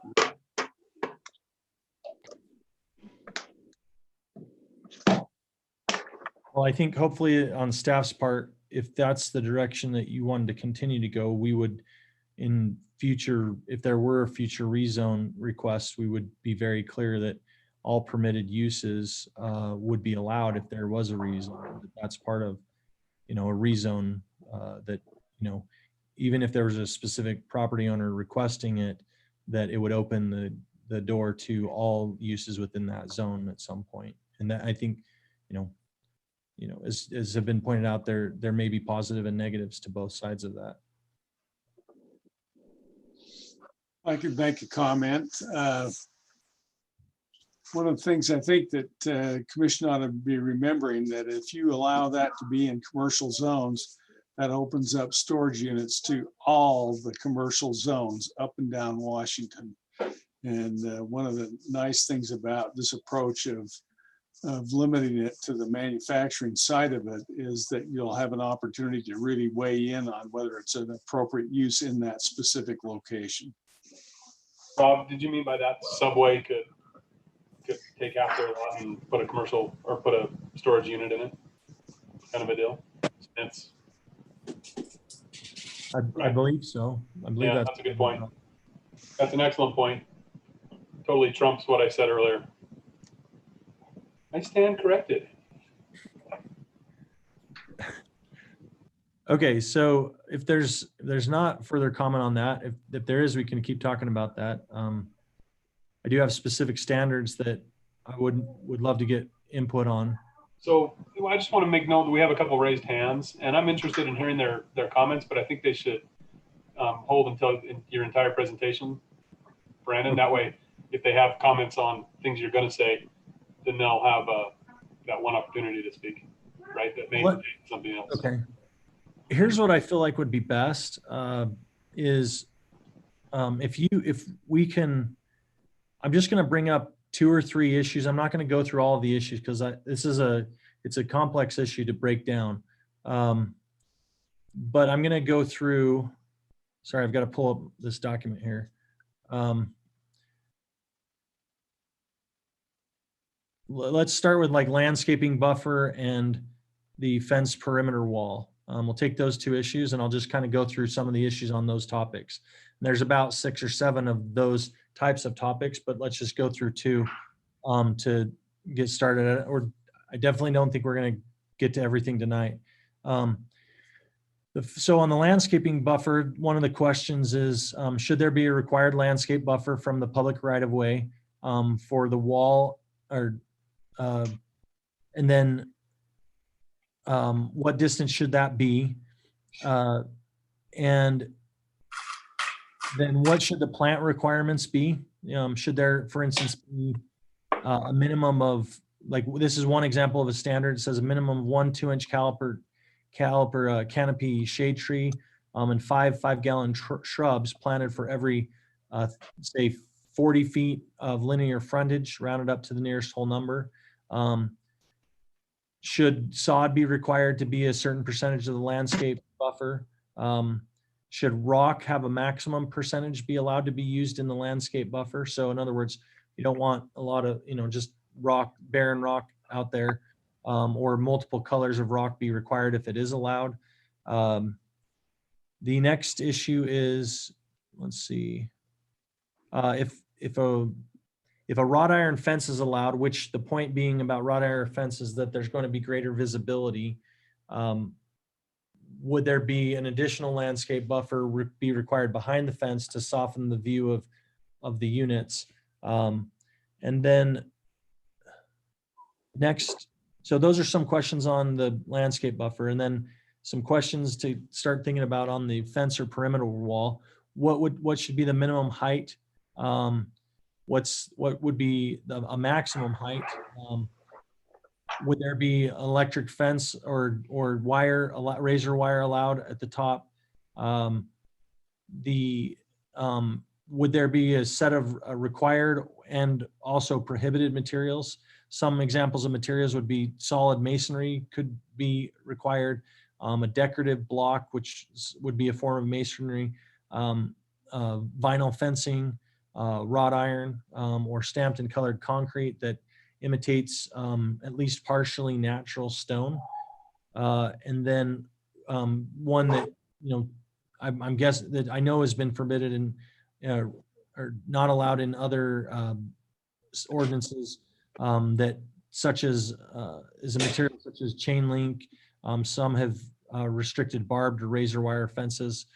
So there's, a range of options there, and I'm just trying to bring the issues to the, to float to the top to get the commission thinking about those. I would say that this presentation is very much, it is a trend to be going to the in-building storage right now. This discussion is geared towards the more conventional, separate units that all have their own garage and are, single story and have a drive aisle between them. So these standards, I didn't have an opportunity to update it more with regards to standards for that are the in-building storage. And so those are a couple of issues. What are the thoughts on, say, fence materials or a landscape buffer that the commission has that I can take some notes on?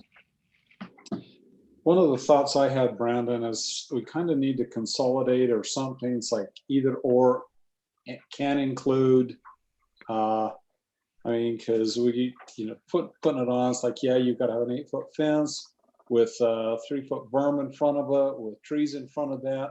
And you know what? Let's put a moat around it too. We've got to kind of come into, something that's guidelines, but again, I don't want to get to the point where we're designing this thing for them. I think we need to have some clear standards and then let them do the design work. But yeah, we can't What are do your too much. thoughts just generally about fence material? Because chain link with like barbed wire or something on the top that looks like a prison or something, I would hope would just be off the table. And Yes. then if we go from there, it might help, narrow it down. I would almost prefer to just state that it's got to be a non-transparent material, whatever that, so it gets rid of chain link and wrought iron and requires stamped concrete or masonry of some sort, but that's just my thought. I agree with you, Ellen. If you look at that fence, just, or not fence, but wall down on, going toward the freeway on Pleasant View on the north side, is super pretty. I don't know if it has, I don't know how expensive that is or if it has to be that fancy, but. The reason I support specific materials is because opaque would allow the possibility of someone believing that they could have chain link with privacy slats or a vinyl, which I don't feel is sturdy enough for this. How many vinyl fences have holes in them around town, right? In our windy city. So I do support specific materials. Well, and I think you'd have two. I think there's two different standards you got to look at with the fence too. Is what is it abutting? I think the fence material that might be abutting a street or a public, public viewable area or something like that may be something that we need to address differently than, a property line that's just an adjoining property, and what that is. So we're not saying you got to wrap, in my opinion, I wouldn't think you need to wrap an entire site with a concrete fence. And so I'm open to, different types of materials on different borders, depending on what is there, what is proposed or, existing or could be there. So at least on fences, but I would like to maybe, as we kind of discuss this, I think will help our discussion move along is that maybe if we, a couple of the people in attendance tonight that have raised their hand kind of make some comments to us and help our discussion out. So let's take a minute and hear from some of the public that have raised their hands. Okay, have Jake Young. Good evening, Planning Commission. Some of you might remember me. I worked on your general plan 5 years ago. Can you say your address, please? Yes. Don't remind us. Eric, good to see you. 239 Ironside, Farmington, Utah. So Dan Nixon, who's also in the meeting, has retained me to help him out with looking at the site and the ordinances in the project. And some of my thoughts are if the Planning Commission and the city would be willing to allow Mr. Nixon to propose some ideas. He really is a national expert on this. He has leadership nationwide in the self-storage industry, so he knows it really well. But also he has a number of facilities in Utah, and probably the best looking facilities, the one that was shown, his facility in Salt Lake on 33rd South that he calls the Brickyard, is a beautiful facility, a lot of glass, water-wise landscaping on the street, and it really looks like more of an office. And his Cottonwood Heights building is mixed use with a printing shop, and I think he did have a vet at one point. So that's my first thought: is let your landowner who knows this industry. And then the second thing is we'd like to propose some things that we really do understand that there's two main purposes. One is to secure the property of the actual tenants of the storage units so that we can provide secure facility. And the second thing is to minimize the visual impact of it. We all know that storage units are not liked because they're not the most good looking, and there's a lot of really ugly ones out there, and I'll frankly admit that. And so we'd like to come back with some specific recommendations on, you know, a 6-foot fence, amount of opaqueness, whether that opaqueness is a solid wall or it's sturdy metal with plantings, or it's the back of storage units that's also decorative as well. There's a number of options there, and it's depending on which street is that facing and the type there. And then also the front of the building facing the street being a good looking building with glass and architecture, just like you went through the 7-Eleven requiring some quality architecture. I think that should also be part of it for the building part. So those are my main comments, is that we want to make some recommendations on the security part, and then also the aesthetic part. Especially if, in this case, Mr. Nixon would be adding on and remodeling, and so he would also be increasing the beauty of the property. But Dan is also here and has some comments as well. Thank you, Jake. Okay, Dan Nixon. Hi. Can you hear us, Dan? I can hear you. Can you guys hear me? Yep, go ahead. Okay, great. Thank you, Lynn. Thank you, Jake, for that introduction. That was some nice things that you said about our company and what we've done. Not here to grandstand any of that, just to offer help and support, as well as to let you as a commission know what we have coming from us, which is going to be a proposal. Not Dan, so much. you give your address, please. Yes, 933 East, 3450 North. And I own the storage units at 305 East, 2000 North, I think is our address. I want to let you as a council know, or a commission, what we're proposing as existing facilities. We're not here necessarily to tell you what we think you should have in an ordinance for new facilities, as much as what we want to have put into what is required of the existing facilities in the city. And I think that even though there's only a few of us in the city, as we expand, I think that including myself, I feel that as owners, we should be held to standards that are close, if not similar to standards that new came into. So I think that I think Jake pretty well. We certainly want to make sure that we are architecturally and aesthetically pleasing to the city. That's the most important thing. For us, we're taking a look at the corner that we now own on 1900 North, and are going to turn that into a commercial building that's going to have a rental center as well as a retail outlet for moving supplies and so forth. And these are things that are going to be essential, in my opinion, for the city to have as requirements. The one thing that I am concerned about, that I just want everyone to think about, is a lot of our frontage on our property is Coldwater Creek. And I don't know how to create boundary lines of fencing and landscaping requirements when we have that to deal with.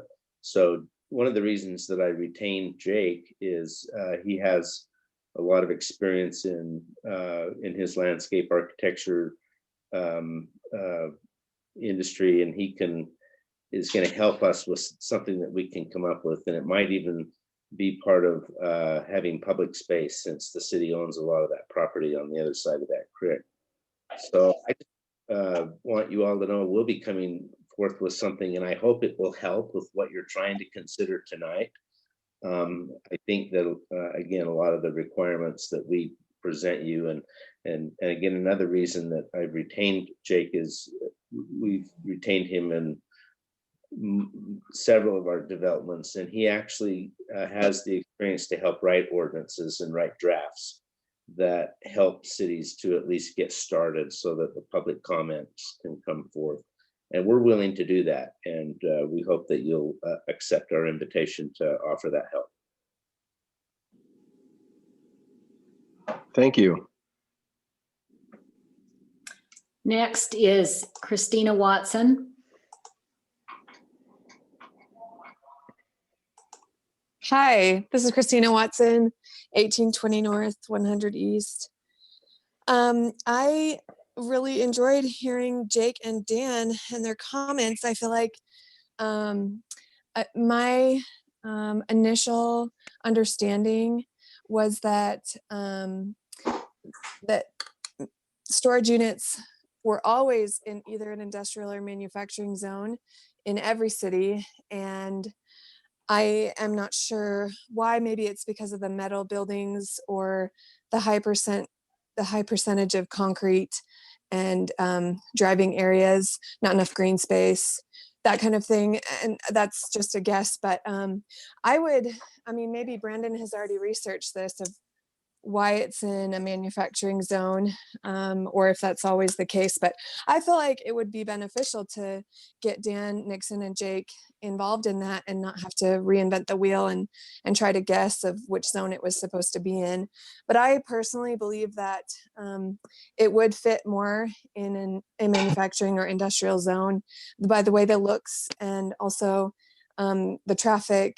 And I feel like this area specifically is not a manufacturing area. A manufacturing area to me is a large area with lots of different manufacturing properties all together. There's not space for that there, but also I really liked what Commissioner Mason said in a previous meeting, that what happens if it were approved on this 1700 in the first place, but what happens if they were to sell the storage units or go out of business and it becomes some other kind of manufacturing property inside this neighborhood? It just wouldn't fit. Even if storage units are on the line there of whether they should be in a manufacturing zone or not, if it changes to something else, then that would be even more of a problem for this neighborhood feel here. So, and then just as far as the fence goes, I think, the higher requirements you have, there's going to be a correlation with the crime. So the higher requirements you have, the less crime you're going to have, in my opinion. Those are just my comments. Thank you. Thank you. Commissioner Thomas, can we just maybe address the, Yes. and it's my understanding that we currently have an ordinance, Ms. Watson, that prohibits storage units in the city. So it doesn't allow, it explicitly prohibits them as an allowed use in the city. And we had a proposal come before us asking to change that. So we've been taking a look at, if we were to allow them in the city, what standards would need to be in place to do that? Because right now they're explicitly prohibited, which, we've all kind of inherited. None of us on this call, I think, helped draft that ordinance, so we don't know the reason. I think the purpose was probably those reasons you touched on. Well, I think the prohibited nature of it is kind of one of those documentations that is missing in the city, because obviously it's been allowed, as recent as the box storage. The other storage units have been in the city for a long time. So I think there's the background there is that the staff looked at the manufacturing zone. We don't interpret currently as a permitted use. What Dan has said in the past is that, I think a couple months ago, that they were approved under warehousing, but the current staff wasn't around when that occurred, which I think was about 15 years ago for one of the facilities, and similar timeframes for the others. So that's so the way that the most accurate way to put it is that it's not currently considered a permitted use. It's not that the ordinance overtly says, storage units are prohibited, but they're not listed as a permitted use in the manufacturing zone, according to staff's interpretation of warehousing and It doesn't straight up say storage units are a permitted use. That's good to know. I thought Okay. we had explicit language prohibiting them. I hadn't read that. I just had taken that at face value. Well, I think we've got a lot of things to look at here. And I mean, in my opinion, we have an excellent offer before us with, you know, one of the foremost experts in self-storage in the state, offering to help craft an ordinance that will help us. And quite frankly, I look at that as a great opportunity to, you know, hand this off to some experts to say, hey, help create some of this so we're not trying to figure out on our own. And we can go over this for 8 more months, hashing it out like we have many other ordinances, when we've got somebody willing there to do a lot of the work for us and present things for us. What's the commission's thought on that? And, you know, I would love to take Mr. Nixon up on that offer and turn it over to them and staff to kind of work together and really kind of bring something back with us. And I think that would be really good. I haven't made any comments, but as far as being in a manufacturing zone, since that's an industry, you know, that's where I spent most of my life.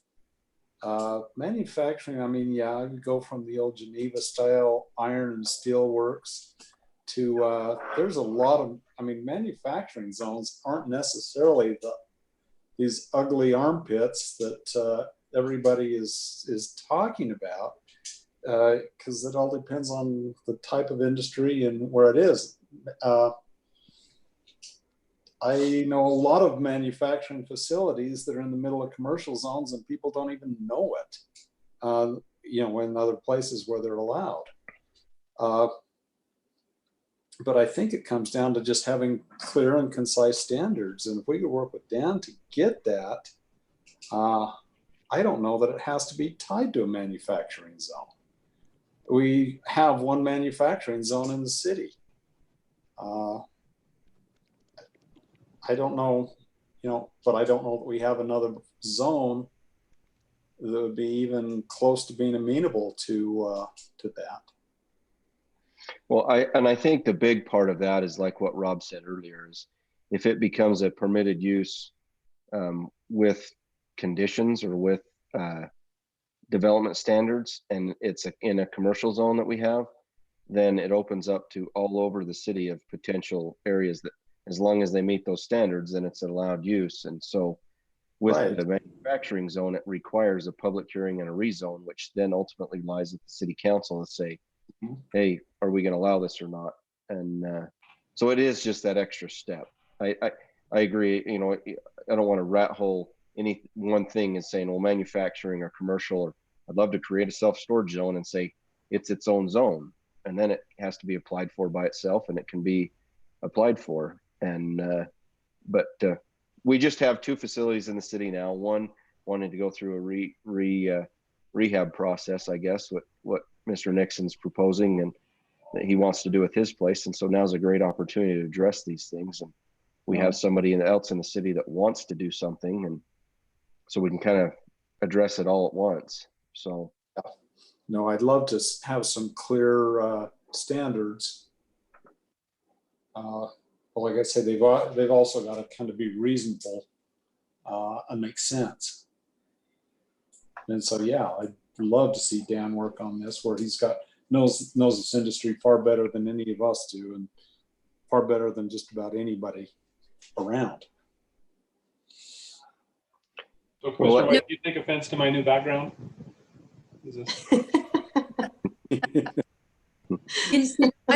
And you know, not only is the expertise there, but obviously the facilities that Dan does have in our city are not offensive, are very, you know, to me, they're pretty nice facilities, and, you know, done right. And I think it's probably a great opportunity to capitalize on some of that experience. Since we've never mentioned him by name, I'd like to allow Mr. Nixon's comment again. We generally have a policy where we allow one comment, but given that I totally support this offer as well, Mr. Thomas, but I'd recommend we allow his follow-up comment. okay. I don't know how you see those so fast, but I'm telling you, I monitor. I'm watching. yeah, Yeah. Okay, Okay, Dan. unmuted.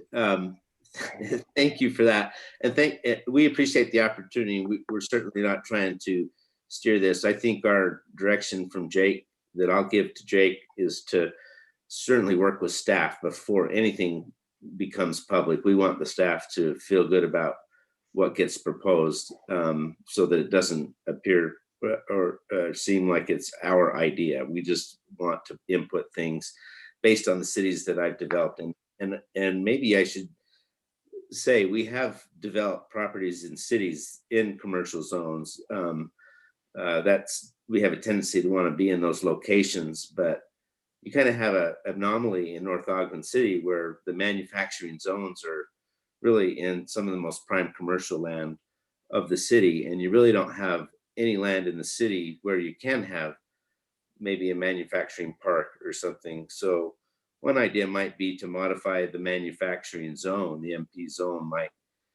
You might decide that you want to limit uses and things like that. And I think we'll come up with some of those ideas. But I do want to comment on the compliment that was paid about our facility looking good in North Ogden City. I just want to say I didn't build that facility. I didn't build the one that was built in the 1970s or in the early 2000s. And I don't consider them to look very good compared to some of the stuff that we own. But I do appreciate the compliment.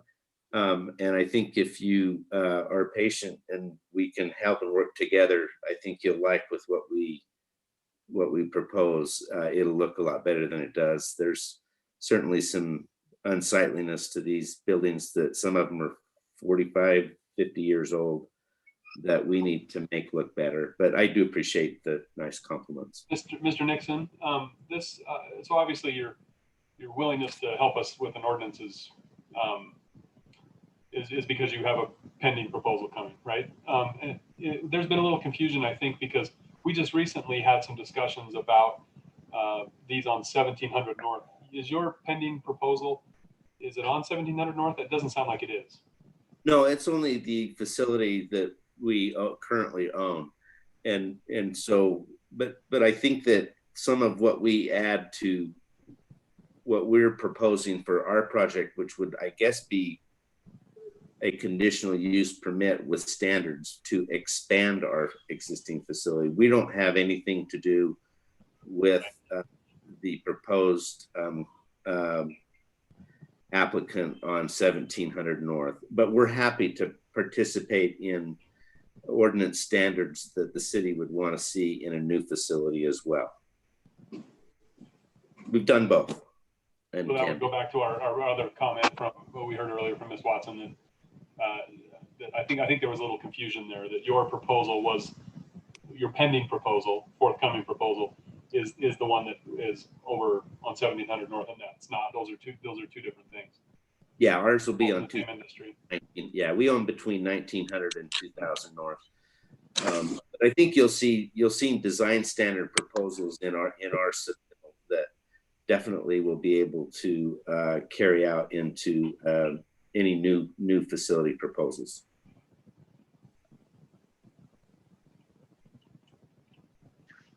And we'd be willing to write draft ordinances for both. I think Jake's excellent at it. He's done it in several cities, currently working for Salt Lake County. So he can draft ordinances better than Don't say better than Rob. Don't say better than Rob. Say it.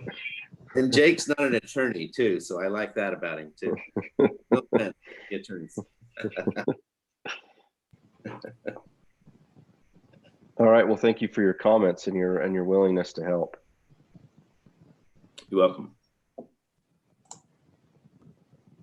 Well, not to cut our discussion item any shorter, Brandon, I know you were prepared to go hours, but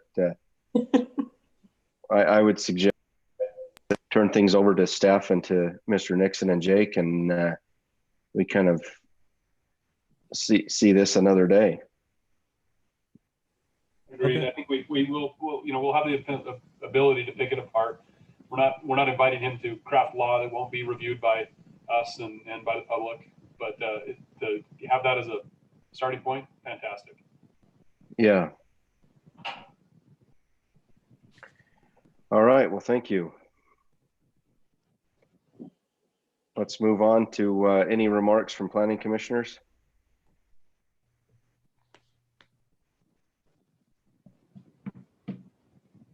I will not be in town that first week of June, so I won't be at our June meeting.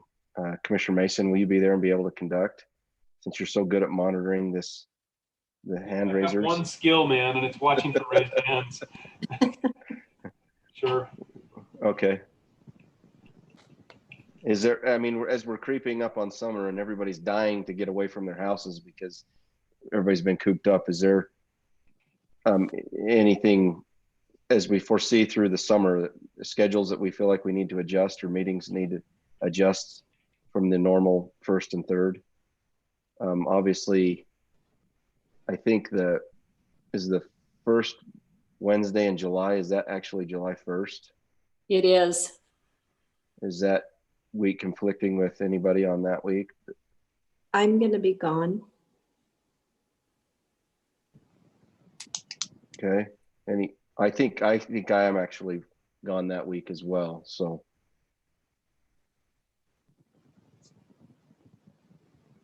if we're still doing Zoom meetings, maybe it's different. Oh, that's true. Actually, I mean, for that matter, I would have internet access as far as I know. So there are 5 Wednesdays in July, so you could easily go to 8th and the 22nd. Maybe for ease, I would suggest that in July. Does the 22nd conflict with the 24th holiday? Is anybody going to be gone for the 22nd? It's my experience, all days in July are always bad. For stuff like this. Yeah. Right? I mean, it's July. There's been a lot of things canceled this summer, but I agree. July is always the hardest. Yeah. Let's kind of see how the load, the items are, and maybe if we don't have any public that needed any pressing items, we just have our one meeting that 8th of July. Okay.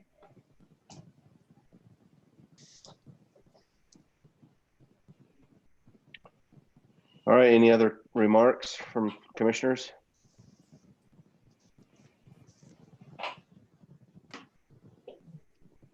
Well, if not, how about Rob?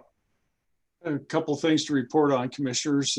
First of all, the city council considered the HOA amendment here this last week, and they determined they just didn't want to get into business. So they decided to not pass that amendment. So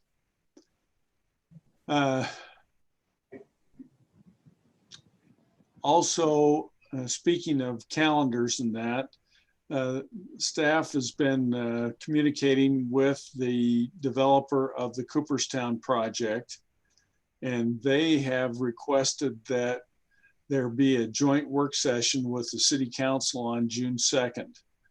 Now, I've given them a deadline to give me some information so that I can write a proper staff report to brief the two bodies on this, but I have not. Their deadline is Friday, and I have not heard from them as yet. So that may or may not come about, but I'll work with Lynn and with John to make sure that you're well informed of that potential meeting. Okay. And well, and I won't be here for that, but that's an item that I have to recuse myself from anyway. So fair enough. So I need to compliment Commissioner Mason on the manufacturing background as we're going forward here. So very appropriate. The question is, can you come up with sufficient backgrounds to be identified with the various proposals as we come along? I think Commissioner Mason changing his background qualifies as a rezoning technically. But that's all I have, commissioners. Stay safe, okay. Stay well. Thank you. Brandon? I don't have anything. Okay. John, anything from you? We haven't heard your voice all night. Are you here?